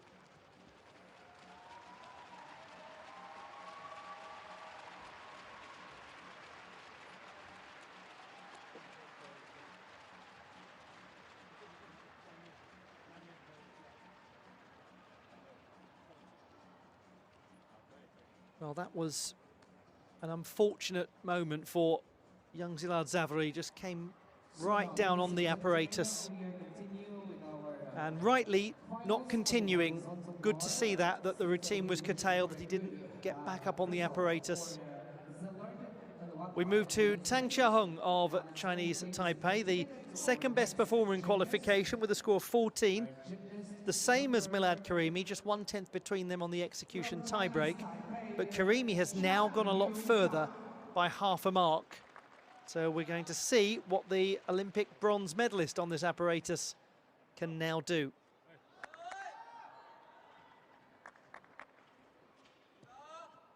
Both he and Karimi have been the champion of Asia. Karimi succeeded him in that regard. He also succeeded him as the World University Games champion. Fascinating.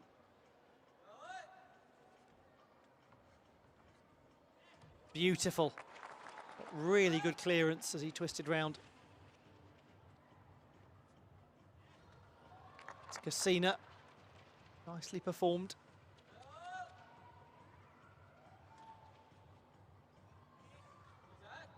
And then a Yamawaki with a full twist. It's a belter, that.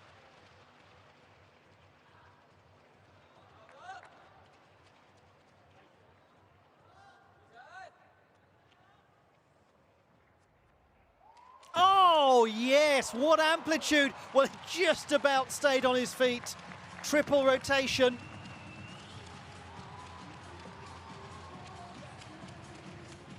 That's exciting from Tang Chia-hung.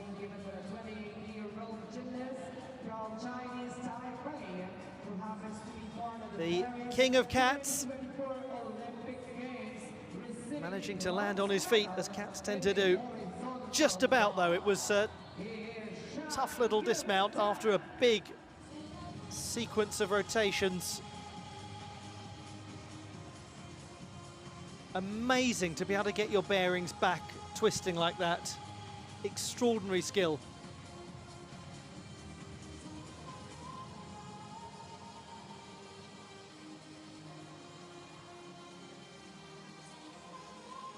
Keeps those heels well locked together for almost all of the Cassina, as much as is physically possible. This is just lovely to watch. Balletic.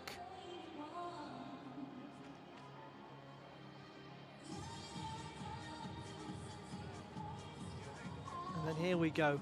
He's got to get such elevation.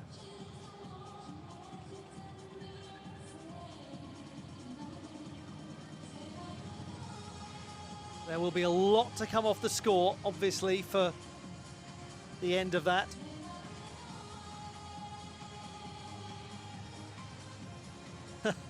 Almost bang on the mark.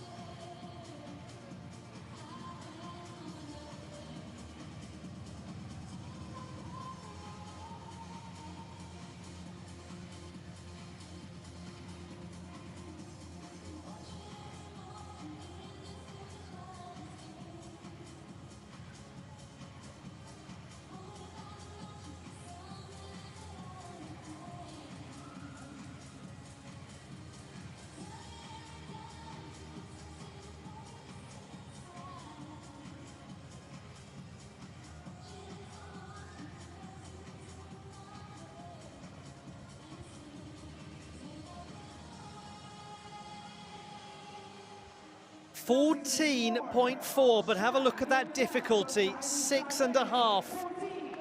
So Karimi has got him this time, but that routine is going to be very, very high scoring.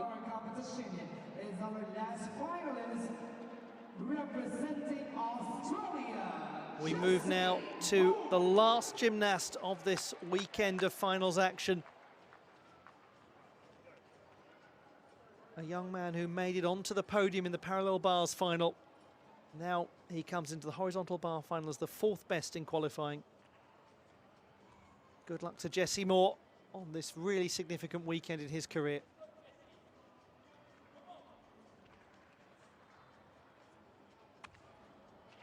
Straight Kachev, his first release move. And then the straightened out version.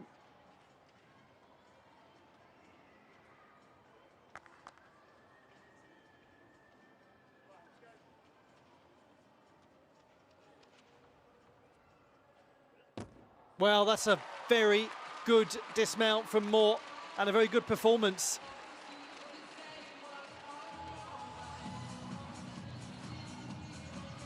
The reigning all-around champion of Oceania. He's had a memorable weekend, hasn't he?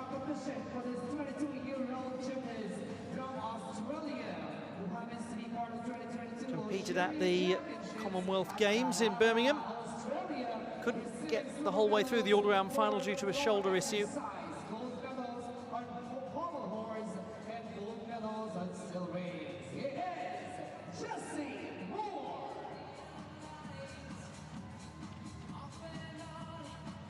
We look back at his Kachev skills.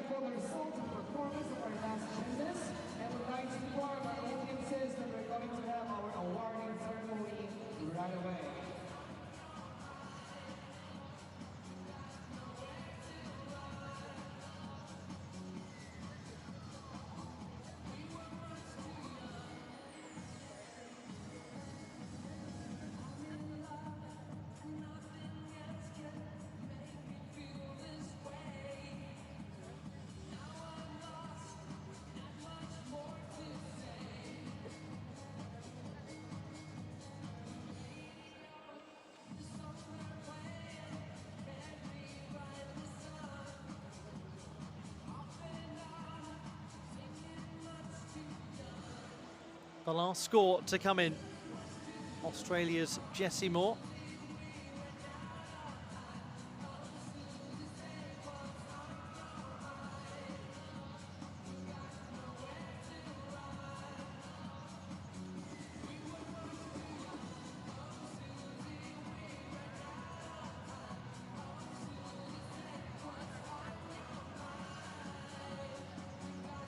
To follow will be the 5 victory ceremonies, so do please stay with us for those.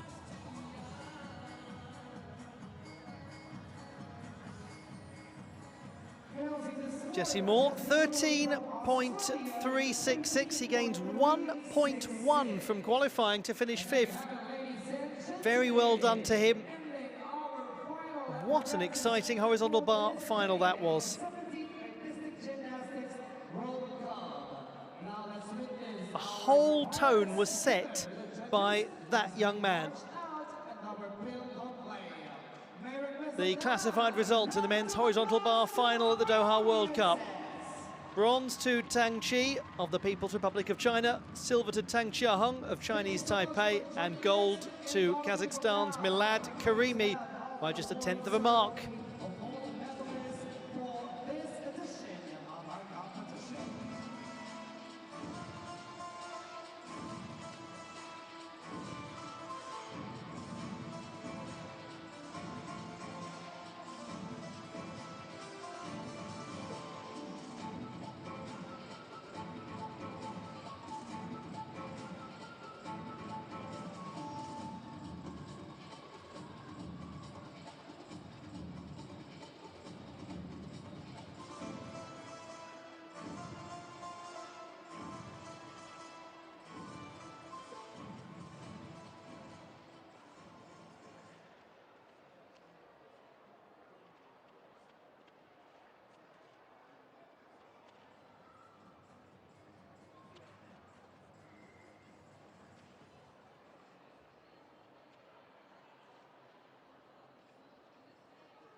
Next, we'll bring you the victory ceremonies at the Aspire Dome in Doha.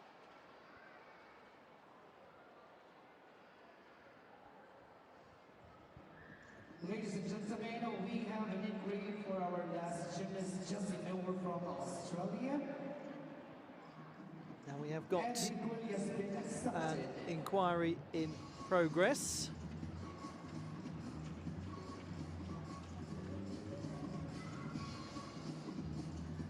Jessie Moore challenging his score.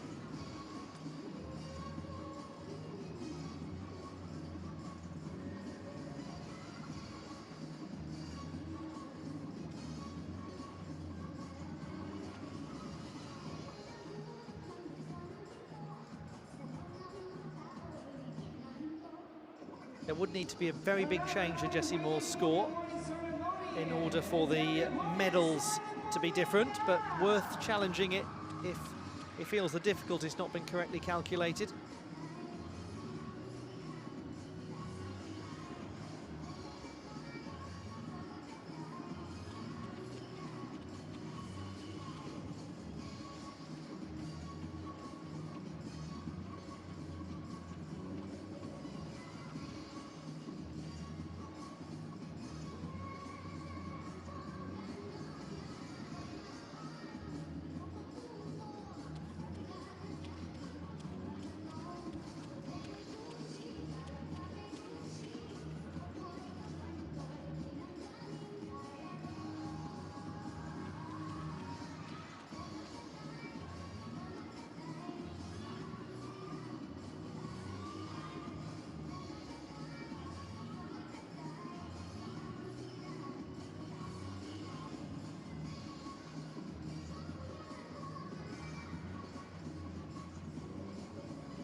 The 17th Artistic Gymnastics World Cup Awards Ceremony for the men's artistic gymnastics vault category.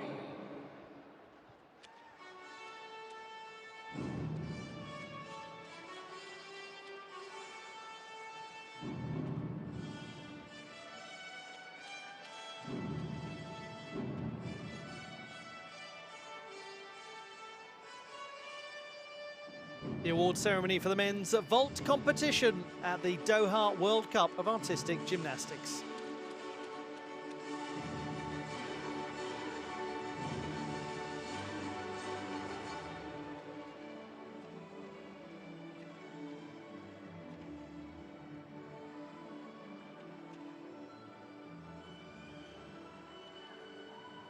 Third place and winner of the bronze medal,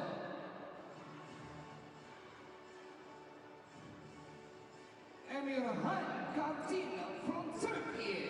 Emirhan Kartan of Turkey wins the bronze medal. For the first time he's on a senior international podium. And look at the company he's keeping. Joined by Olympic and World Championship medalists. That will inspire him. What an exciting performance. And winner of the silver medal,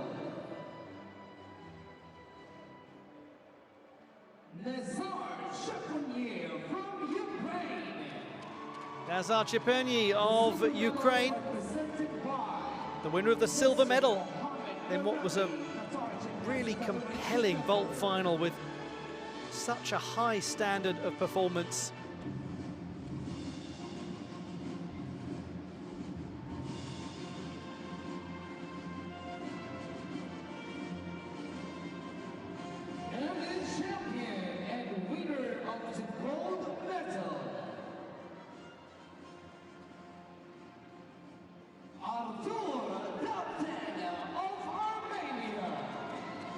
Armenia's Artur Davtyan had some issues in qualification, but they did not spill over into the final itself.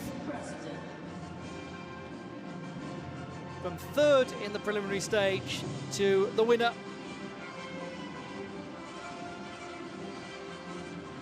And that is yet another vault title.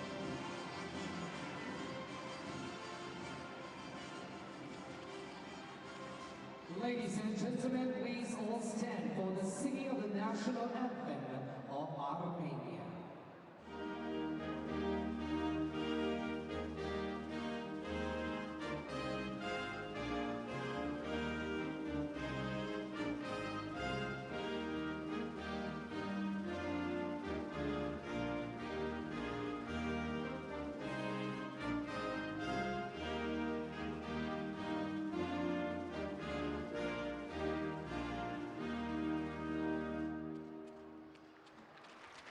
The third time this season a World Cup vault champion, Artur Davtyan.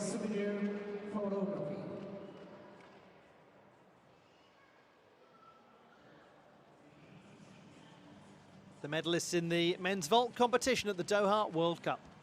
There you have it.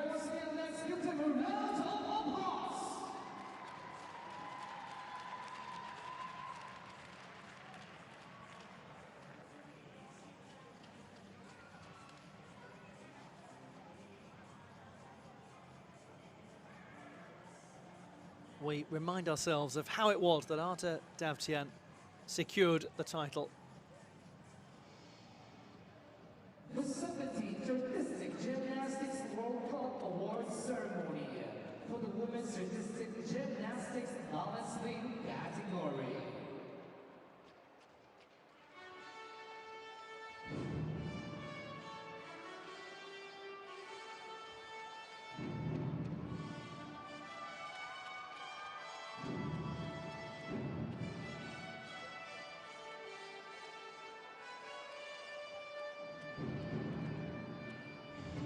The victory ceremony for the women's balance beam competition at the Aspire Dome in Doha.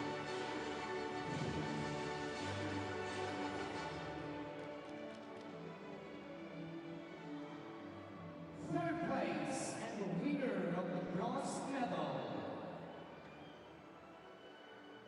Kristina Zwicker from Croatia. Congratulations to Kristina Zwicker of Croatia, back on a World Cup podium. Almost 5 years ago, she was the gold medalist at the World Cup in Hungary.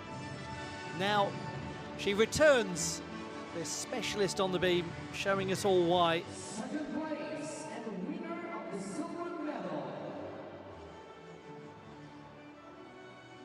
Tina Zelkic from Croatia. A very fine time to be a Croatian balance beam specialist this weekend. Tina Zelcic also on the podium. Another 22-year-old from Zagreb. A 5th World Cup medal.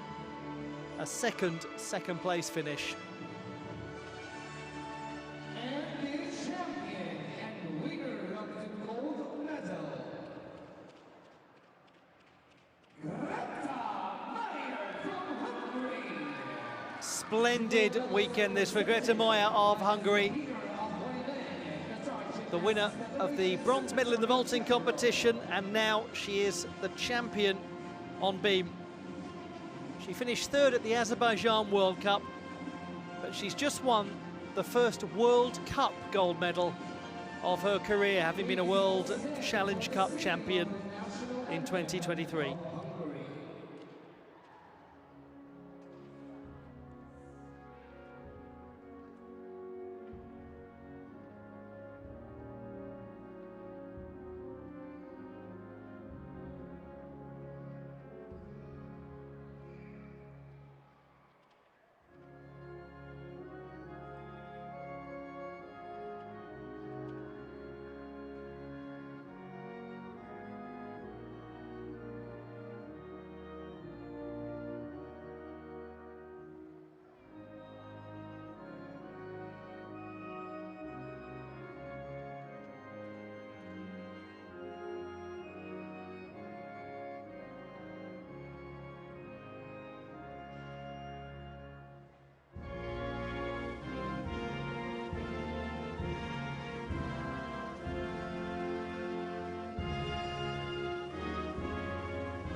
We would like to request the officials to please join their medalists for a photo opportunity.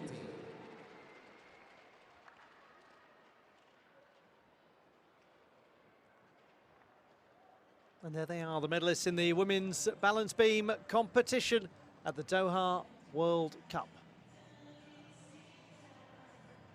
Thank you so much, and let's give them a round of applause.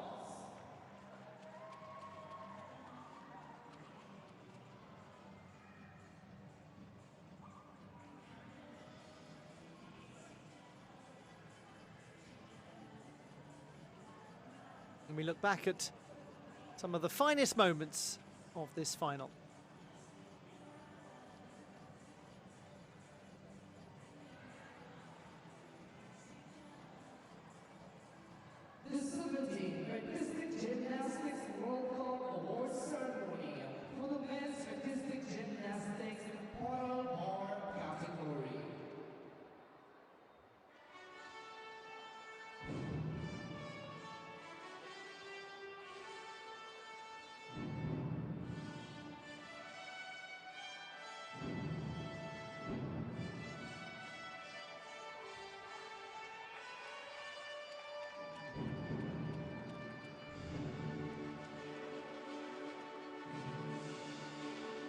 The victory ceremony for the men's parallel bars competition.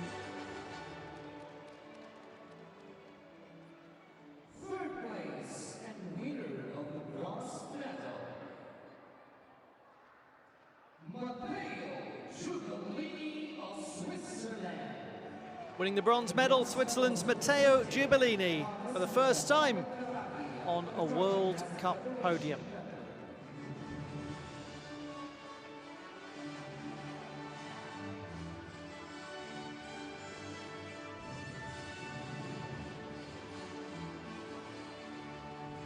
Second place and winner of the silver medal, of Australia. Huge congratulations also to another gymnast who appears on a World Cup podium for the first time, Jessie Moore of Australia. He improved upon his qualification performance too.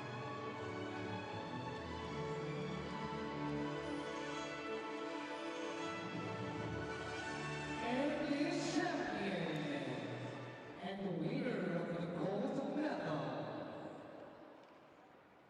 Nazar Shukunier of Ukraine. It was such a close final, such a great contest between Moore and Ciperni, but by virtue of higher difficulty, Ciperni was able to win it by a matter of hundreds.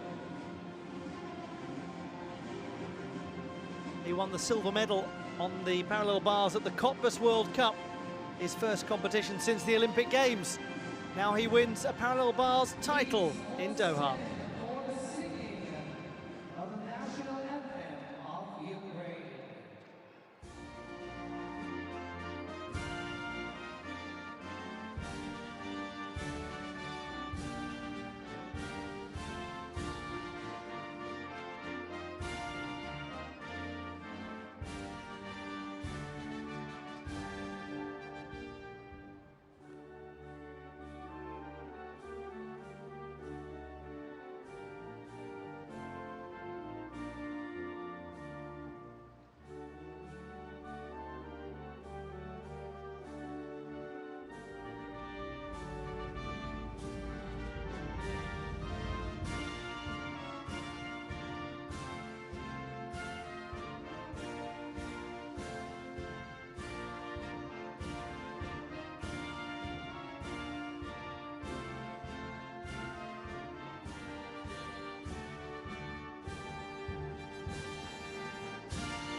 We would like to request our officials to join our medalists for a photo opportunity.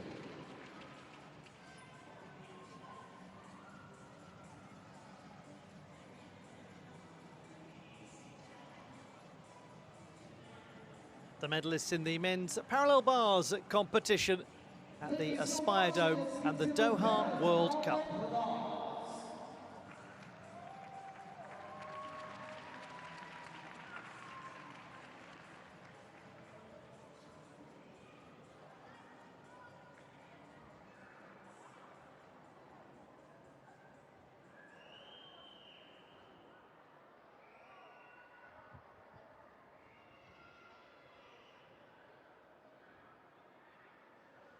The 17th Artistic Gymnastics World Cup Award Ceremony for the Women's Artistic Gymnastics Floor Exercise category.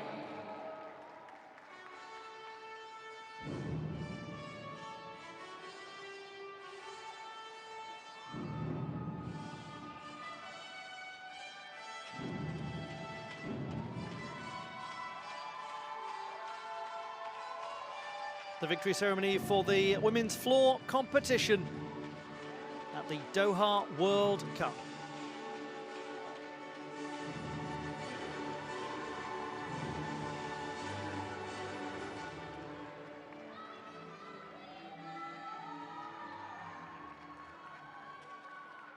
Third place and winner bronze medal.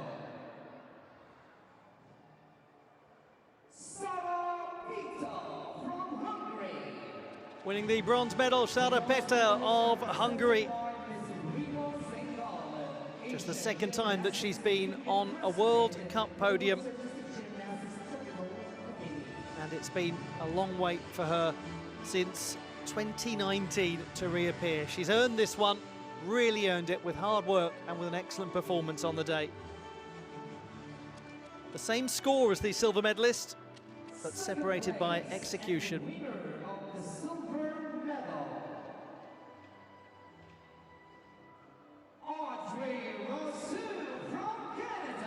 Canada's Audrey Rousseau, another gymnast who most recently appeared on a World Cup podium in 2019 before this weekend.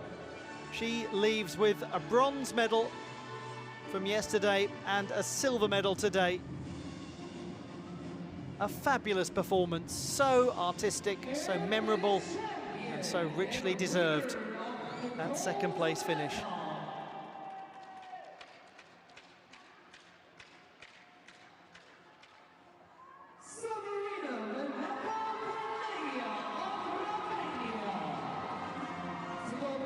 But there is no denying the fantastic quality of tumbling of the champion, Sabrina Maneka-Voinea of Romania.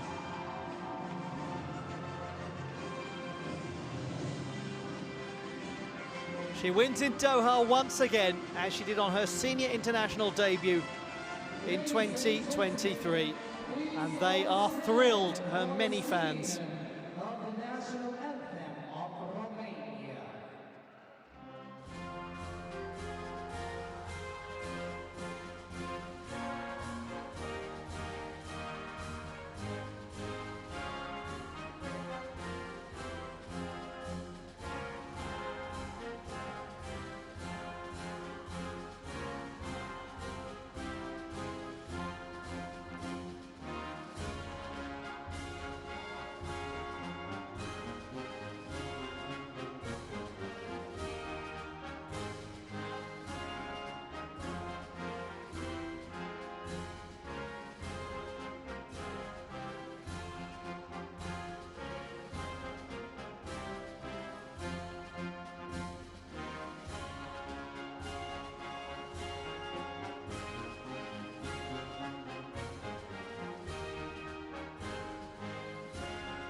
We would like to bless our officials. Please join our medalists for a souvenir photo.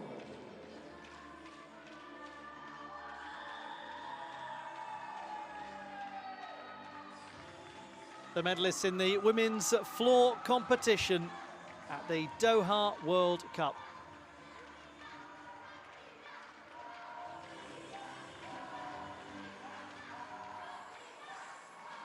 Congratulations, and let's give them a round of applause.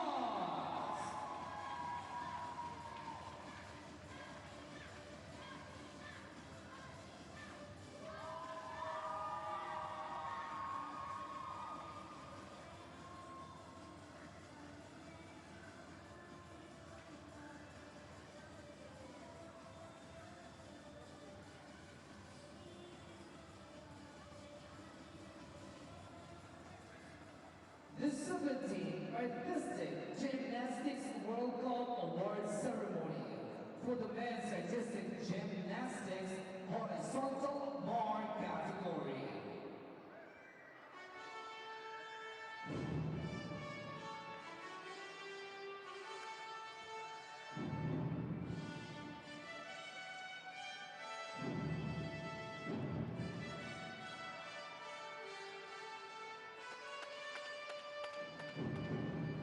the victory ceremony for the men's horizontal bar competition.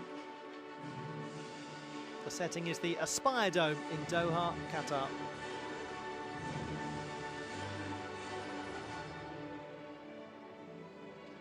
Third place and winner of the bronze medal, from People's Republic of China. Dang Chi from the People's Republic of China is the winner of the bronze medal, and what a transformation. He barely made it into the final with a score of 11.766. Well, when the final came around, he flew up to 14. First World Cup honours. Second place and winner of the silver medal,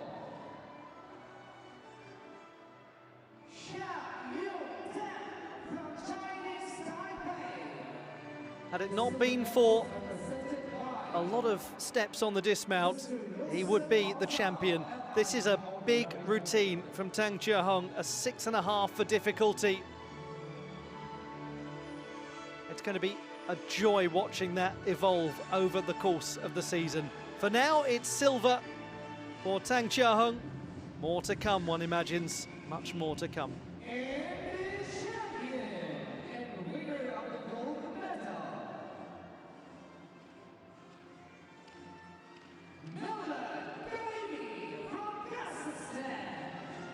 Milad Karimi from Kazakhstan wins his second consecutive horizontal bar World Cup title and becomes the first gentleman this season to win more than one on that apparatus. He's in a great position to take the overall World Cup title.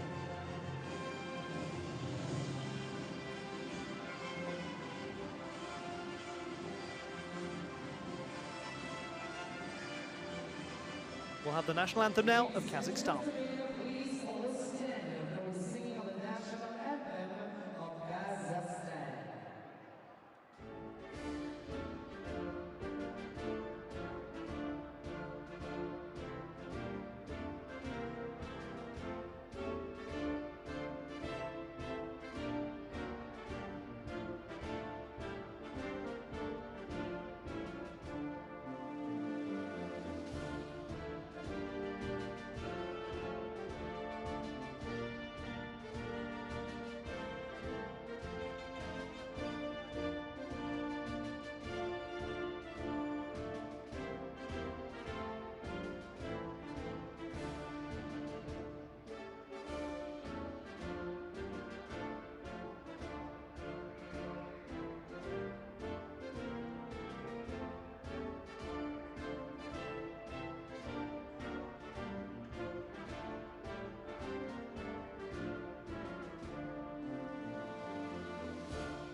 I'd like to request our officials to please join the families for a souvenir photo. The medalists in the men's horizontal bar competition at the Doha World Cup.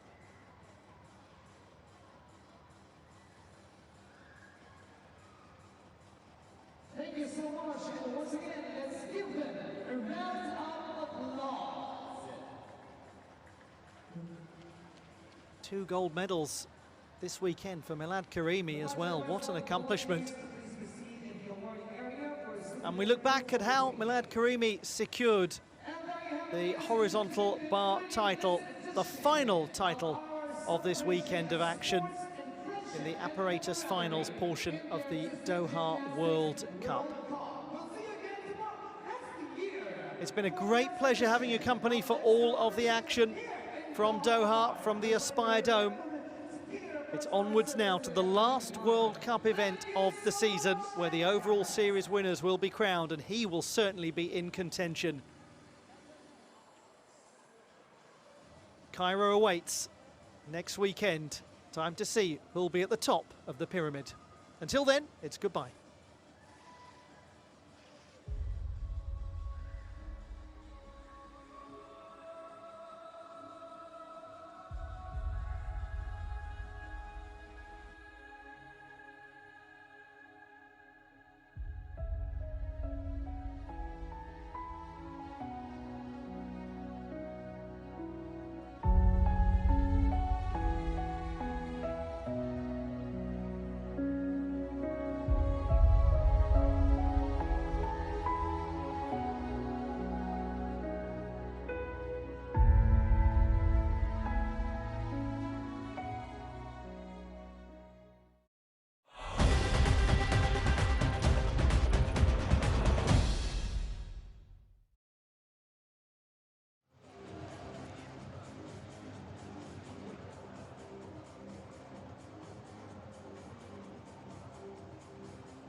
Calling the attention of all the volunteers to please proceed in the awarding area for a souvenir photography. Once again, all the volunteers, please proceed in the awarding area.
From Turkey, who wants to be part of Apparatus, and one Dalti from Turkey on the second ball, and that is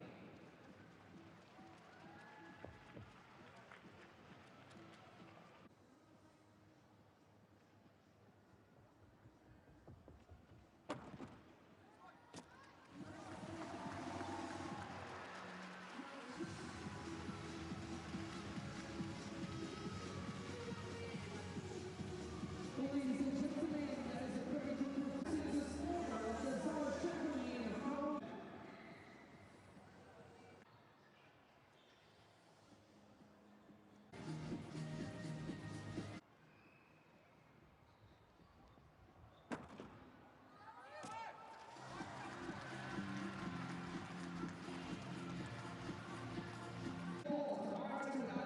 from Armenia, 15.4.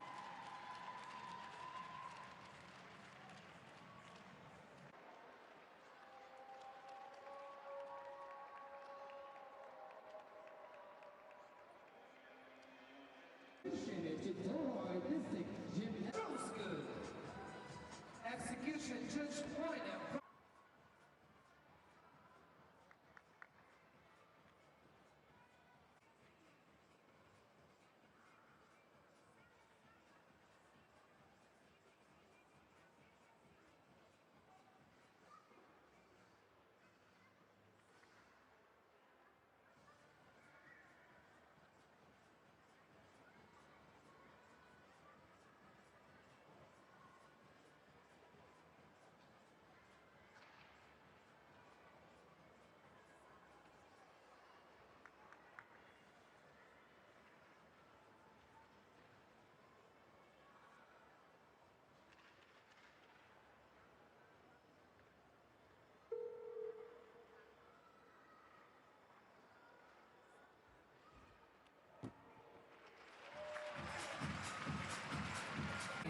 She also part of Croatian Head Championships, tossing the score of Kristina Zwicker from Croatia, 12.266.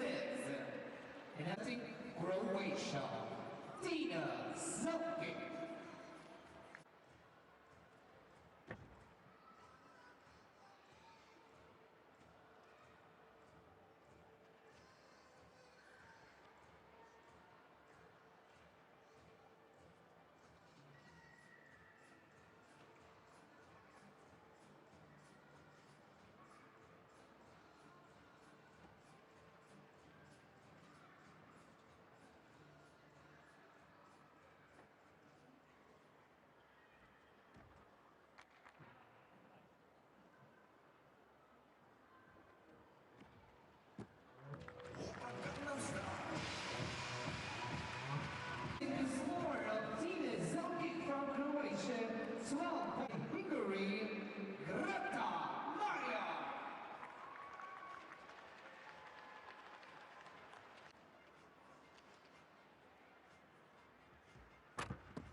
from Armenia.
Announcing the score of that year from People's Republic of China in the incident.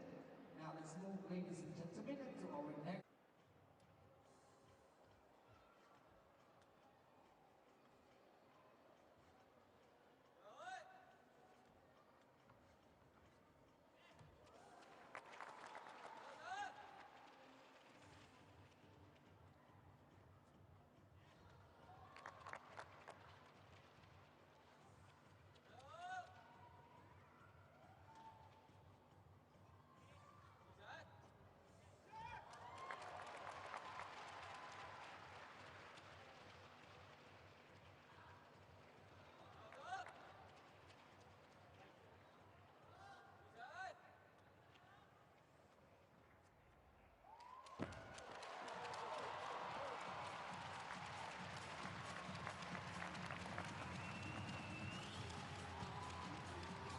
For the first group of our finalists representing